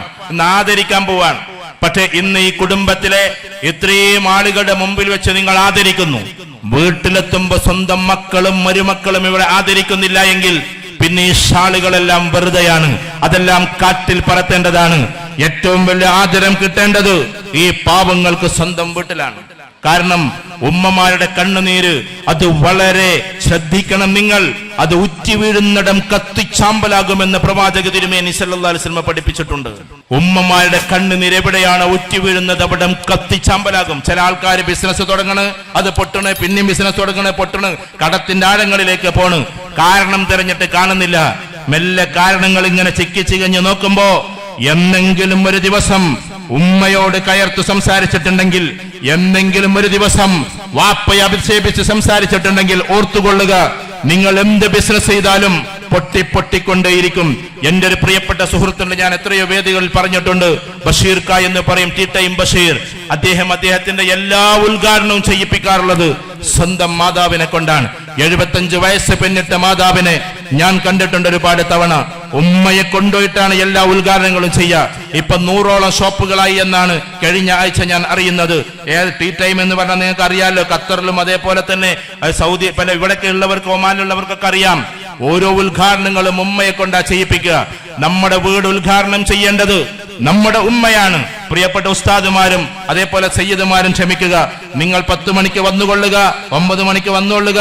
ഇപ്പൊ സൗകര്യമുള്ളവർ എല്ലാരെ കൊണ്ടും ചെയ്യിപ്പിച്ചോ, ഞാൻ അതിൽ ഇടപെടുന്നില്ല, ഞാൻ വിവാദങ്ങളിലേക്കില്ല. പക്ഷേ ആര് വന്ന് ഉദ്ഘാടനം ചെയ്താലും നിങ്ങളെ നൊന്ത് പ്രസവിച്ച നിങ്ങളുടെ മാതാവ് നിങ്ങൾക്ക് വേണ്ടി 1000 തവണ നിങ്ങളുടെ വീടിന് വേണ്ടി പ്രാർത്ഥിച്ചതാണ്. നിസ്കാരപ്പാരയിൽ നിന്ന് ദുആ ചെയ്തിട്ട് ഓരോ കല്ലും എടുത്തു വെക്കുമ്പോ മാതാവിന്റെ പ്രാർത്ഥനകൾ ഉണ്ടായിരുന്നു അതില്. ആ മനുഷ്യ സ്ത്രീയെ കൊണ്ടാണ് നിങ്ങൾ ഉദ്ഘാടനം ചെയ്യേണ്ടത്. ആൾക്കൂട്ടത്തിൽ വെച്ച് ചെയ്യണമെന്ന് ഞാൻ പറയുന്നില്ല. സുബഹിക്ക് മുമ്പേ ആൾക്കാരെ ആരെയും നിങ്ങൾ വിളിക്കണ്ട, ഉമ്മാനെ വിളിച്ചിട്ട് ഉദ്ഘാടനം ചെയ്യിപ്പിച്ചോ. എന്നിട്ട് 7 മണിക്കോ 8 മണിക്കോ ഉസ്താദുമാരും സയ്യിദന്മാരും എല്ലാവരും വന്നോട്ടെ. ഞാൻ എന്റെ അഭിപ്രായമാണ്, വിവാദങ്ങളിലേക്ക് ഞാനില്ല. എല്ലാ സയ്യിദന്മാരും എല്ലാ ഉസ്താദുമാരൊക്കെ ഒരുപാട് ഉയരങ്ങളിലാണ്. പക്ഷേ മയ്യത്ത് നിസ്കരിക്കേണ്ടത് സ്വന്തം മകനാണ് എന്നതുപോലെ ഉമ്മ മരിച്ചെടുക്കുമ്പോ വാപ്പ മരിച്ചെടുക്കുമ്പോ എത്ര വലിയ ആൾക്കാർ ബാക്കിലുണ്ടെങ്കിലും അത് നിസ്കരിക്കേണ്ടുന്ന ഉത്തരവാദിത്വം സ്വന്തം മകനാണ് എന്നതുപോലെ നമ്മളൊരു വീട് വെക്കുമ്പോ വീടിന്റെ തറക്കല്ലിടുമ്പോ അതിനു വേണ്ടിയിട്ട് ആ തറക്കല്ല് എടുത്തു വെക്കേണ്ടത്, നമ്മുടെ മേപ്പടി എടുത്തു വെക്കേണ്ടത്, നമ്മുടെ കാര്യങ്ങൾ ചെയ്യേണ്ടത് സ്വന്തം പിതാവാണ്. ഇതുപോലെ പ്രായം ചെന്ന പിതാക്കളോട് നിങ്ങൾ പറയുമ്പോ ആ പാവങ്ങൾ കത്രിക കൊണ്ട് വെട്ടുമ്പോ അല്ലെങ്കിൽ ചാവി തുറക്കുമ്പോ കണ്ണൊന്ന് നനയാനുണ്ട്, കണ്ണൊന്നൊലിക്കാനുണ്ട്. 1000 പ്രാർത്ഥനയേക്കാൾ അപ്പുറമാണ് ആ ഒരു തുള്ളി കണ്ണുനീർ. അത് സന്തോഷത്തിന്റെ കണ്ണുനീരാണ്. മാതാപിതാക്കളെ അങ്ങനെ ആദരിക്കാൻ നമുക്ക് പറ്റണം. ഉദ്ഘാടനങ്ങൾ അവരെ കൊണ്ടാ ചെയ്യിപ്പിക്കേണ്ടത്. വലിയ ഷോപ്പിന്റെ ഉദ്ഘാടനം ആദ്യത്തിൽ നിങ്ങൾ ഉപ്പാനെ കൊണ്ടോ ഉമ്മാനെ കൊണ്ടോ ചെയ്യിപ്പിച്ചോ. പത്യണിക്ക് ഔദ്യോഗിക ഉദ്ഘാടനത്തിന് പ്രിയപ്പെട്ട തങ്ങന്മാരും പ്രിയപ്പെട്ട ആളുകളും വന്നോട്ടെ. ഉപ്പന്മാരുടേതിനേക്കാൾ ചെറുതാണ് അവരാണ് എന്നല്ല ഞാൻ പറയുന്നത്. നമ്മെ സംബന്ധിച്ചിടത്തോളം ബഹുമാനം കൊണ്ട് നമ്മൾ അങ്ങനെയാണ് ചെയ്യേണ്ടത്. ഗൾഫിൽ ഉള്ള സഹോദരന്മാർ ഇത് കേൾക്കുന്നുണ്ട് ഈ സംസാരം. നിങ്ങളൊരു ചെറിയ വാക്ക്, നിങ്ങൾ പള്ളികൾക്ക് വേണ്ടി മദ്രസയ്ക്ക് വേണ്ടി ഒരുപാട് പിരിവുകൾ കൊടുക്കുന്നവരാണ്. പള്ളിപ്പണിക്ക് നിങ്ങൾ 1 ലക്ഷം കൊടുത്തിട്ടുണ്ടാകും, മദ്രസയുടെ പിരിവിന് 50,000 കൊടുത്തിട്ടുണ്ടാകും. ഗൾഫിൽ നിന്ന് നിങ്ങൾ പറഞ്ഞേക്കണം, വാപ്പാന്റെ അടുത്ത് പോയാൽ മതി, ഇപ്പാന്റെ അടുത്ത് നിന്ന് കിട്ടുന്നു. ഉപ്പയില്ലെങ്കിൽ പറഞ്ഞേക്കണം, ഉമ്മാന്റെ അടുത്ത് നിന്ന് വാങ്ങിച്ചോളിനെന്ന്. അത് കൊടുക്കേണ്ടത് ഉമ്മയുടെ കയ്യിലാണ്, അല്ലെങ്കിൽ വാപ്പന്റെ കയ്യിലാണ്. പള്ളിക്കാര് വന്നിട്ട് അത് വാങ്ങേണ്ടത് ദുബായിക്കാരനായ നമ്മുടെ കയ്യിൽ നിന്നാകരുത്, നമ്മുടെ പ്രിയപ്പെട്ട പിതാവിന്റെ കയ്യിൽ നിന്നാണ്. 2 പ്രതിഫലം അല്ലാഹു നമുക്ക് തരും. നമ്മൾ കൊടുത്തു എന്നതിന്റെ പ്രതിഫലം, ഇഖ്ലാസോട് കൂടി ആയി എന്നതിന്റെ പ്രതിഫലം, മറ്റൊന്ന് നമ്മുടെ പിതാവിനെ ആദരിച്ചു എന്നതിന്റെ പ്രതിഫലം. അതുകൊണ്ട് നമ്മുടെ പിതാക്കന്മാരെ കൊണ്ടാണ് സത്യത്തിൽ നമ്മൾ ഈ സംഭാവനകൾ കൊടുപ്പിക്കേണ്ടത്. അവരുടെ ഇസ്സത്തോടു കൂടി അത് നൽകട്ടെ. അവരുടെ ഇസ്സത്താണ് വലുതാകേണ്ടത്, നമ്മുടെ ഇസ്സത്തുകളല്ല. ഏതെങ്കിലും ഒരു മകനെ കല്യാണ നിശ്ചയത്തിന് വിളിക്കുന്നുവെങ്കിൽ ആ മകന് ചിലപ്പോ സൗകര്യം ഉണ്ടോ ഇല്ലയെന്നല്ല, വാപ്പനെ തിരസ്കരിച്ചുകൊണ്ട് മകനെ വിളിക്കുന്നുവെങ്കിൽ അപ്പ പറഞ്ഞേക്കണം, നിങ്ങൾ വാപ്പാനെ വിളിച്ചോളിൻ, ഞാൻ കല്യാണത്തിന് വരാമെന്ന്. എന്റെ ഒരു അഭിപ്രായമാണ് ഞാൻ പറയുന്നത്. കാരണം വാപ്പാര് കുറെ കല്യാണ നിശ്ചയത്തിന് പോയവരാണ്. അപ്പൊ ചിലപ്പോ മകൻ ഭയങ്കര പ്രതാപിയായിരിക്കും, ചിലപ്പോ ആൾക്കൂട്ടത്തിൽ അറിയുന്ന ആളായിരിക്കും. അവരെയല്ല വിളിക്കേണ്ടത്, അവരുടെ പിതാക്കന്മാർ. അവരും വിളിച്ചോ നിങ്ങൾ, പക്ഷെ വാപ്പമാരെ തള്ളിക്കൊണ്ടല്ല മക്കളെ നമ്മൾ മുൻകടക്കേണ്ടത്. നമ്മുടെ പിതാക്കന്മാരാണ് ഏറ്റവും പ്രധാനപ്പെട്ടത്. ആ പിതാക്കന്മാരെ ആദരിക്കാനും സ്നേഹിക്കാനും നമുക്ക് പറ്റണം. ഉദ്ഘാടനങ്ങൾ അവരെ കൊണ്ട് നമ്മൾ ചെയ്യിപ്പിക്കണം. അപ്പൊ മാതാപിതാക്കൾ തമ്മിലുള്ള ബന്ധം അങ്ങേ അറ്റം ശക്തമായി വരും. വെള്ളിയാഴ്ച ദിവസം വരുമ്പോ നമ്മുടെ പിതാവോ അല്ലെങ്കിൽ ഉമ്മയോ ഒക്കെ അപ്പുറത്തെ വീട്ടിലാണ് താമസിക്കുന്നതെങ്കിൽ അറ്റ്ലീസ്റ്റ് ഒരു വെള്ളിയാഴ്ചയെങ്കിലും ഉച്ചക്കുള്ള ഭക്ഷണം നമ്മുടെ വീട്ടിൽ നിന്ന് ഒന്നിച്ച് കഴിപ്പിക്കുന്ന അവസ്ഥയുണ്ടായിരിക്കണം. വെറും പെരുന്നാളിന് മാത്രമല്ല നമ്മൾ പിതാവിനെ വിളിക്കേണ്ടത്. ഇങ്ങനെ മാതാപിതാക്കൾ തമ്മിലുള്ള ബന്ധം, സ്നേഹപുരസ്കരമായ ബന്ധം നമ്മൾ ഉണ്ടാക്കിയെടുക്കണം എന്നതാണ്. പിന്നെയോ പ്രായം ചെന്നവരെ കൊണ്ട് യാത്ര പോകാൻ നമുക്ക് പറ്റണം. ഞാൻ ഈ കുടുംബത്തിലെ ആളുകളോട് പറയാണ്, ഇവരൊക്കെ കുറെ ഗൾഫിലൊക്കെ പോയിട്ട് അധ്വാനിച്ചിട്ട് പറ്റി നിങ്ങൾ സാധുക്കളായിട്ട് അങ്ങനെ ഇരിക്കുകയാണ്. ഇപ്പൊ വീട്ടിൽ ഇങ്ങനെ ഇരിക്കായിരിക്കും, വേറെ പ്രത്യേകിച്ച് ഒന്നും ഉണ്ടാവില്ല. ഞാൻ പറയാം, ഉളിയത്ത് ഫാമിലിയോട് നിങ്ങൾ ഇവരെയും കൊണ്ട് യാത്ര പോകണം. അതിന് കുട്ടികളെ കൊണ്ടുപോകരുത്. ഇതിനാകെ ഒരു 10,000-15,000 ഉറുപ്പ്യാവും. നിങ്ങൾ എറണാകുളത്തേക്ക് കൊണ്ടുപോയിക്കോ, ഉദാഹരണത്തിന്. നല്ല രസമാണ്. 60-70 വയസ്സുള്ള ആൾക്കാരെ ബസ്സിൽ കൊണ്ടുപോവുക. 10-50 ആൾക്കാർ ബിരിയാണിയൊക്കെ പെരയിൽ ഉണ്ടാക്കി കൊണ്ടുപോകണം. പോണ വൈക്ക് ഏതെങ്കിലും ഗ്രൗണ്ടിൽ ഇരുന്നിട്ട് കഴിക്കണം. എന്നിട്ട് എന്ത് ചെയ്യണം, അവിടെ എത്തിയിട്ട് ബോട്ടിൽ കയറ്റണം. ഇതിനും വലിയ പൈസ ഒന്നുമില്ല. ബോട്ടിൽ കയറ്റിയിട്ട് ബോൾഗാട്ടി പാലസിലേക്ക് കൊണ്ടുപോകണം. എന്നിട്ട് പാലസൊക്കെ കഴിഞ്ഞതിന് ശേഷം തിരിച്ചു വന്നിട്ട് തിരിച്ചു വരുമ്പോ, ഞാൻ അതിന്റെ പരസ്യം പറയല്ല, നേരെ എന്തൊക്കണം ലുലുമാർ പിന്നെ മാളിലൊന്ന് കയറ്റുക. എന്നിട്ട് ആ എസ്കലേറ്ററിൽ നമ്മൾ അങ്ങനെ കൊണ്ടുപോയിട്ടുണ്ട്. അതുകൊണ്ടാണ് പറഞ്ഞത്, എസ്കലേറ്ററിൽ ഇങ്ങനെ കാലിങ്ങനെ വെക്കുമ്പോ ഇങ്ങോട്ട് തന്നെ വലിക്കും. കാരണം ഇതുവരെ എസ്കലേറ്റർ കാണാത്ത ആൾക്കാര്, ദുബായ് പോകാത്ത ആൾക്കാര്, കൃഷിപ്പണി മാത്രം ചെയ്തവരൊക്കെ ആ കൂട്ടത്തിലുണ്ടാവും. അപ്പൊ നമ്മള് പറയാം, ഇതുപോലൊക്കെ തന്നെയാണ് ഏകദേശം ദുബായ് എന്നാണ്ട് പറയാ, ഇതുവരെ ദുബായ് കാണാത്തവരോട്. അങ്ങനൊക്കെ പോയിട്ടുണ്ട്. വരുമ്പോ കുറെ നാളുകൾ കഴിയുമ്പോ ചോദിക്കും, എടാ ഇനി അമ്മക്ക് എന്നാ അങ്ങനെ ഒരു പോക്കെന്ന്. ഇതേ വയസ്സന്മാര് നമ്മളോട് ചോദിക്കും. കാരണം ഇവര് വീട്ടിലെ പാവങ്ങളായിരിക്കാൻ ഒരുപാട് കാലം അവർക്ക് അബുദാബിയുടെ ഓർമ്മയുണ്ട്, ഒരുപാട് കാലം അവർക്ക് ഖത്തറിന്റെ ഓർമ്മയുണ്ട്. ഖത്തറും അബുദാബി എല്ലാം പോയി അവസാനം തന്റെ പേരമക്കള് പോലും കടന്നു വരാത്ത ഒരു കാലം ഏകാഗിയായിരിക്കുന്ന സമയത്ത് അവരെയും കൊണ്ട് ഇടയ്ക്ക് യാത്ര പോവുക എന്നത് നിർബന്ധമാണ്. ഇനി എറണാകുളത്തേക്ക് പോകാൻ നിങ്ങളത്തെ പൈസ ഇല്ല എന്നെല്ലാം പറഞ്ഞിട്ടോ, ഇല്ല എന്ന് വിചാരിച്ചോ, ഞാനൊരു ഉദാഹരണം പറയാം, എല്ലാവർക്കുമാണല്ലോ ഇത് നടക്കുക. അങ്ങനെയെങ്കിൽ നിങ്ങൾ ഇവിടുന്ന് നേരെ ബസ് കയറ്റിയിട്ട് കടപ്പുറത്തേക്ക് കൊണ്ടുപോകണം. 3 മണിക്ക് മീൻ വരുന്നൊരു സമയമുണ്ട്, ഒരു കൊട്ട മത്തിക്ക് ചിലപ്പോൾ 500 റുപ്യക്ക് കിട്ടുന്ന സമയമുണ്ട്. എന്നിട്ട് എല്ലാരും കൂടി കടപ്പുറത്തേക്ക് ഒരു കൊണ്ടുപോവല്, എന്നിട്ട് മത്തിയും അയിലൊക്കെ വാങ്ങിയിട്ട് കീശയിലാക്കിയിട്ട് ഒരു കൊണ്ടരല്. കുടുംബ സംഗമം എന്ന് പറഞ്ഞാൽ ഇതൊക്കെയാണ്. എല്ലാ മനുഷ്യരെയും ഒന്നിപ്പിക്കലാണ്. ഈ ഇമ്മാമാരെ ഇടക്കിടക്ക് നിങ്ങൾ കൂട്ടണം, എന്നിട്ട് അരിമണി വറുത്തതും ചായ ഉണ്ടാക്കണം. ആ പാവങ്ങൾ അത് കഴിച്ചിട്ട് കുറെ കാലമായിട്ടുണ്ടാവും. മരുക്കൾക്ക് അത് ഉണ്ടാക്കി കൊടുക്കൽ ഇപ്പോൾ ഒരു മോശമാണ്. അരി വറക്കലേനപ്പത്തെ മരുക്കൾക്ക് അറിയില്ല, അതൊക്കെ പട്ടിണി കാലത്ത് എന്നതാണ്. ഈ ലോകത്തിൽ ഏറ്റവും കൂടുതൽ വിലയുള്ള കോഫി സ്റ്റാർബക്സിന്റെ കോഫിയാണ്. ഞാൻ പൈസ കൊടുത്ത് കഴിച്ചിട്ടില്ലെങ്കിലും മറ്റുള്ളവർ എനിക്ക് വാങ്ങി തന്നിട്ടുണ്ട്. 1500 റുപ്യക്ക് വിലയുള്ള കോഫിയാണ് സ്റ്റാർബക്സ്.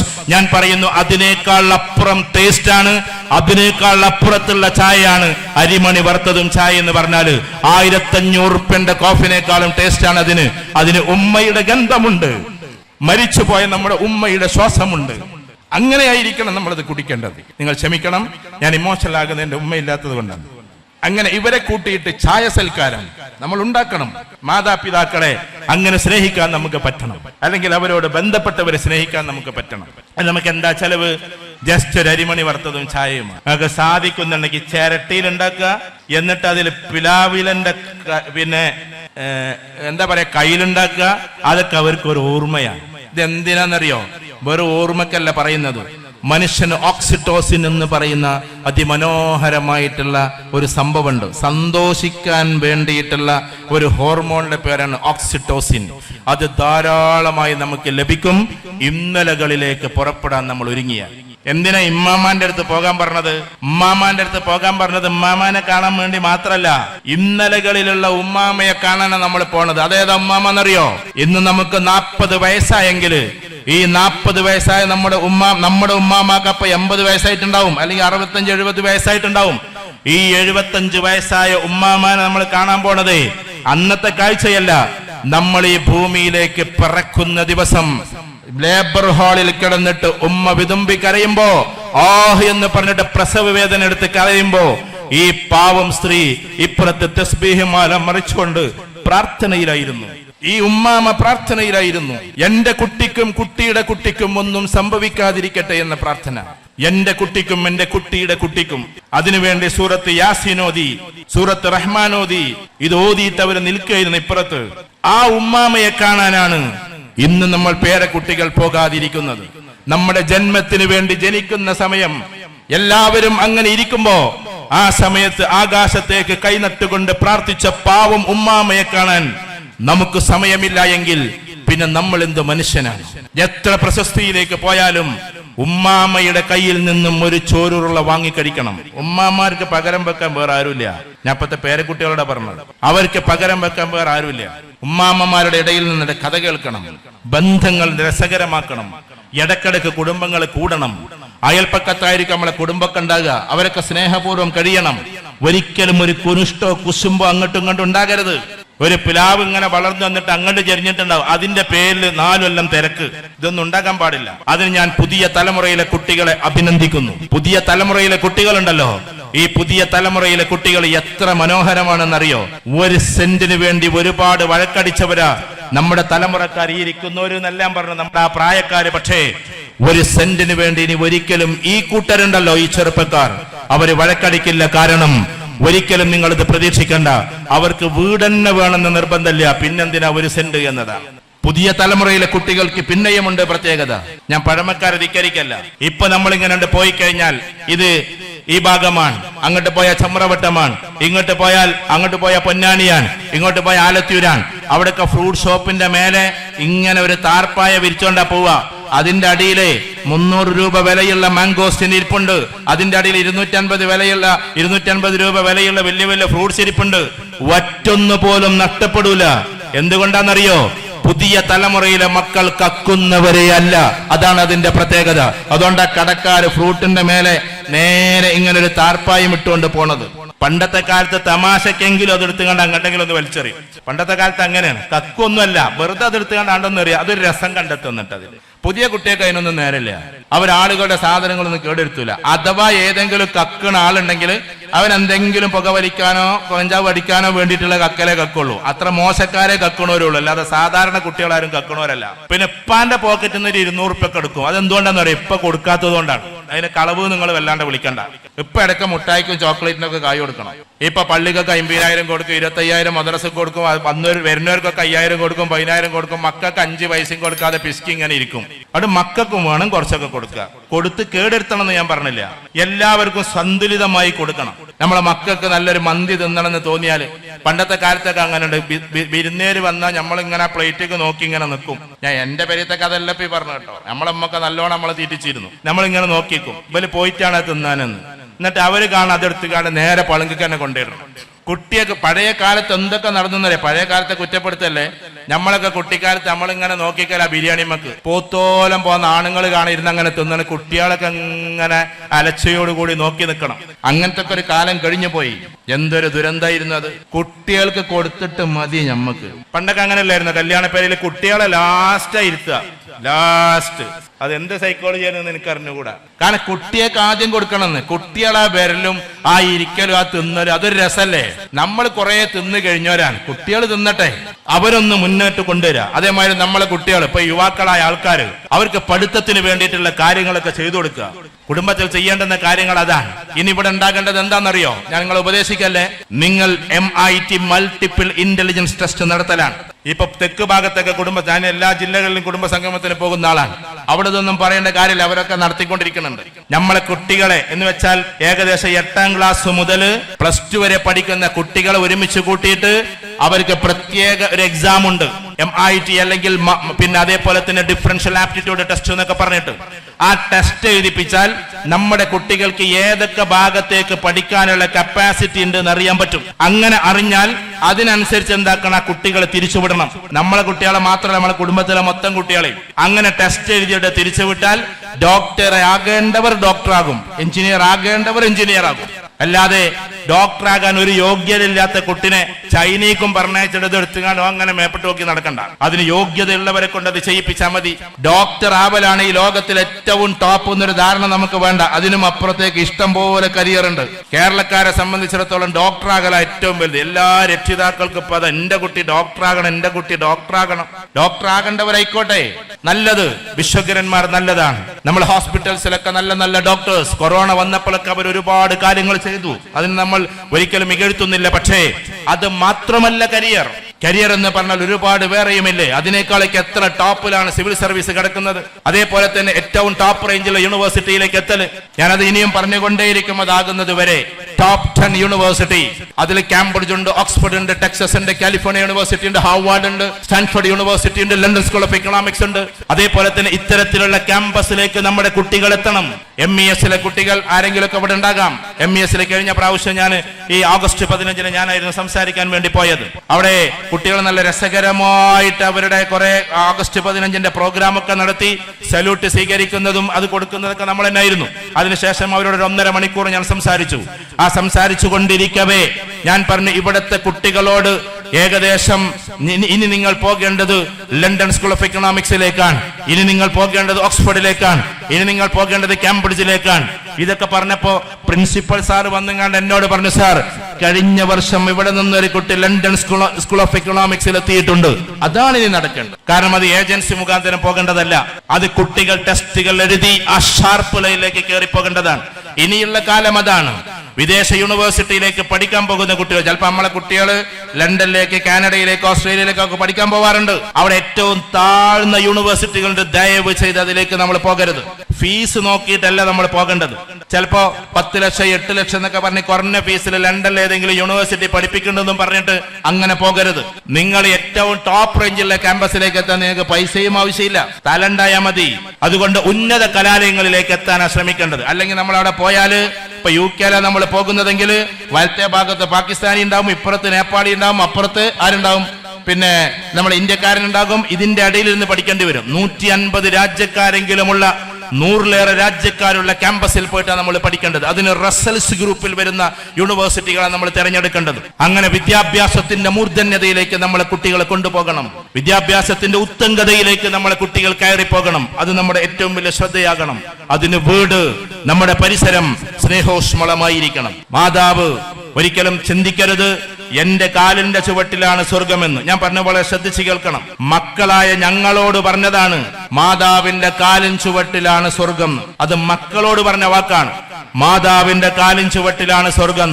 മാതാക്കളോട് പറയാനുള്ളത് എന്താണെന്നറിയോ? മക്കളുടെ മുകളിൽ സ്വർഗമായി നിന്നു കൊടുക്കണമെന്നാണ്.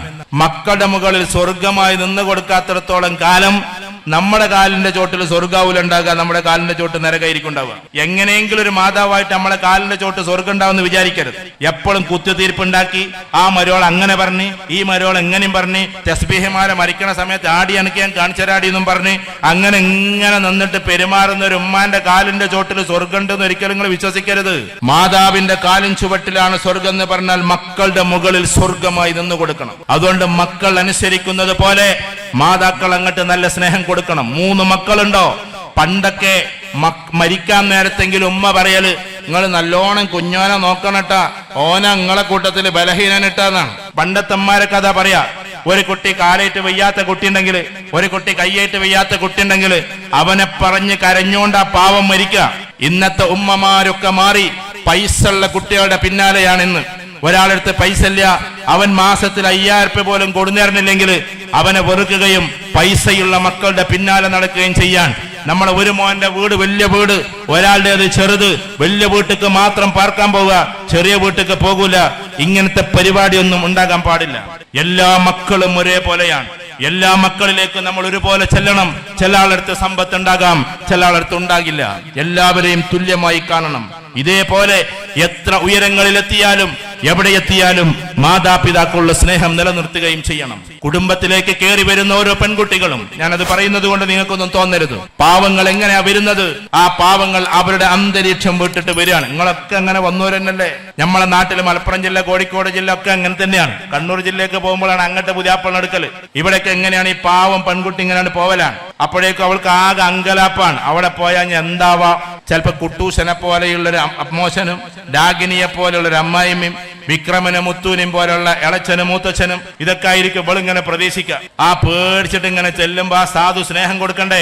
ഭാര്യ ഭർത്താക്കന്മാർ തമ്മിൽ വല്ലാത്ത സ്നേഹം ഉണ്ടായിരിക്കണം. വിശുദ്ധ ഖുർആൻ പ്രണയം ചർച്ച ചെയ്യുന്നുണ്ട്. നമ്മൾ വിചാരിച്ചത് ഇസ്ലാം ഭയങ്കര ഡ്രൈ ആണെന്ന്, അതൊക്കെ വളരെ തെറ്റാണ്. ഇസ്ലാം വളരെ ഊഷ്മളമാണ്. ഇങ്ങനെ കുടുസായി പോണ്ടതല്ല. ചില കുട്ടികളൊക്കെ ഇങ്ങനെ ഇതിൽ നിന്ന് അകലാനുള്ള കാരണം ഇസ്ലാം ഭയങ്കര കുടുസാന്നും പറഞ്ഞിട്ടാണ്. വിശുദ്ധ ഖുർആനിൽ പ്രണയം ആര് തമ്മിൽ? ഭാര്യ ഭർത്താക്കന്മാർ തമ്മിൽ പ്രണയമുണ്ടായിരിക്കണമെന്ന് പറയുന്നുണ്ട്. മവദ്ദത്തും വറഹ്മ, പ്രണയമുണ്ടാകണം, പിന്നെ കാരുണ്യവും. എന്താ അവിടെ കാരുണ്യം കൂട്ടിച്ചേർത്ത് പറയാൻ കാരണം? പ്രണയിച്ചിങ്ങനെ നടക്കണ സമയത്ത് നല്ല ബിസിനസ് ഉള്ള ഭർത്താവിന്റെ ബിസിനസ് ഒക്കെ പൊട്ടിയാകെ കടക്കാരനായിരിക്കുമ്പോ നിങ്ങളെ കുട്ടികളായിക്കോളി ഞാൻ പോവാന്നും പറഞ്ഞ് പോകലല്ല. ആ പാവത്തിന്റെ തലയിൽ തലോടിയിട്ട് പറയണം, ഉള്ള കഞ്ഞിയും കുടിച്ച് നമുക്ക് കഴിയാം. പാവം പ്രവാസികൾ ഒരുപാട് ആൾക്കാർ ഇത് കേൾക്കുന്നുണ്ടാകും. അവർ കഷ്ടപ്പെട്ട് കഴിയാവിടെ. എപ്പോഴാ ജോലി നഷ്ടപ്പെടാന്ന് അവർക്ക് അറിഞ്ഞുകൂടാ. ശമ്പളം ചിലപ്പോ കിട്ടാതെ 6 മാസം കടം വാങ്ങിയിട്ട് വീട്ടിലേക്ക് അയക്കുന്നുണ്ടാകും. അതെല്ലാം കഴിഞ്ഞ് അവര് തിരിച്ചു വരുമ്പോ പന്താട്ടുന്നത് പോലെ പ്രവാസികളെ ആട്ടല്ലേ നിങ്ങള്? അത് ഏറ്റവും വലിയ ചെറ്റത്തരമാണ്.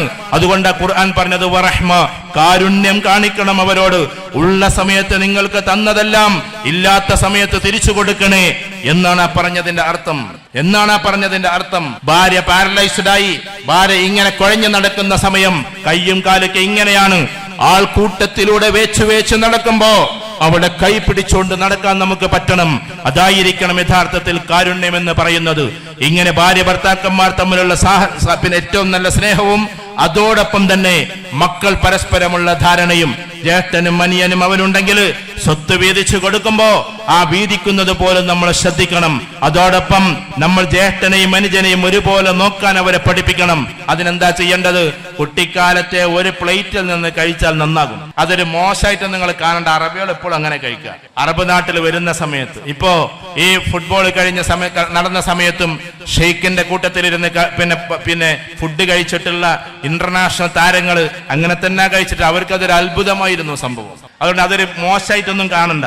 നമുക്ക് 3 മക്കളുണ്ടെങ്കിൽ ഒരു പ്ലേറ്റിലാണ് ഇരുത്തുക, എന്നിട്ട് നല്ല ഉഷാറായിട്ട് എന്ത് ചെയ്യുക. പണ്ടൊക്കെ അങ്ങനെയാ, നമ്മളെ ഉമ്മാരൊക്കെ ചെയ്തിരുന്ന പണി അങ്ങനെ. ചേട്ടനെ എന്നെ പെങ്ങളൊക്കെ ഇവിടെ ഇരുത്തിയിട്ട് ഒരു ഉരുള എനിക്ക് ഇങ്ങനെ വട്ടത്തിൽ ഇങ്ങനെ തരലാണ്.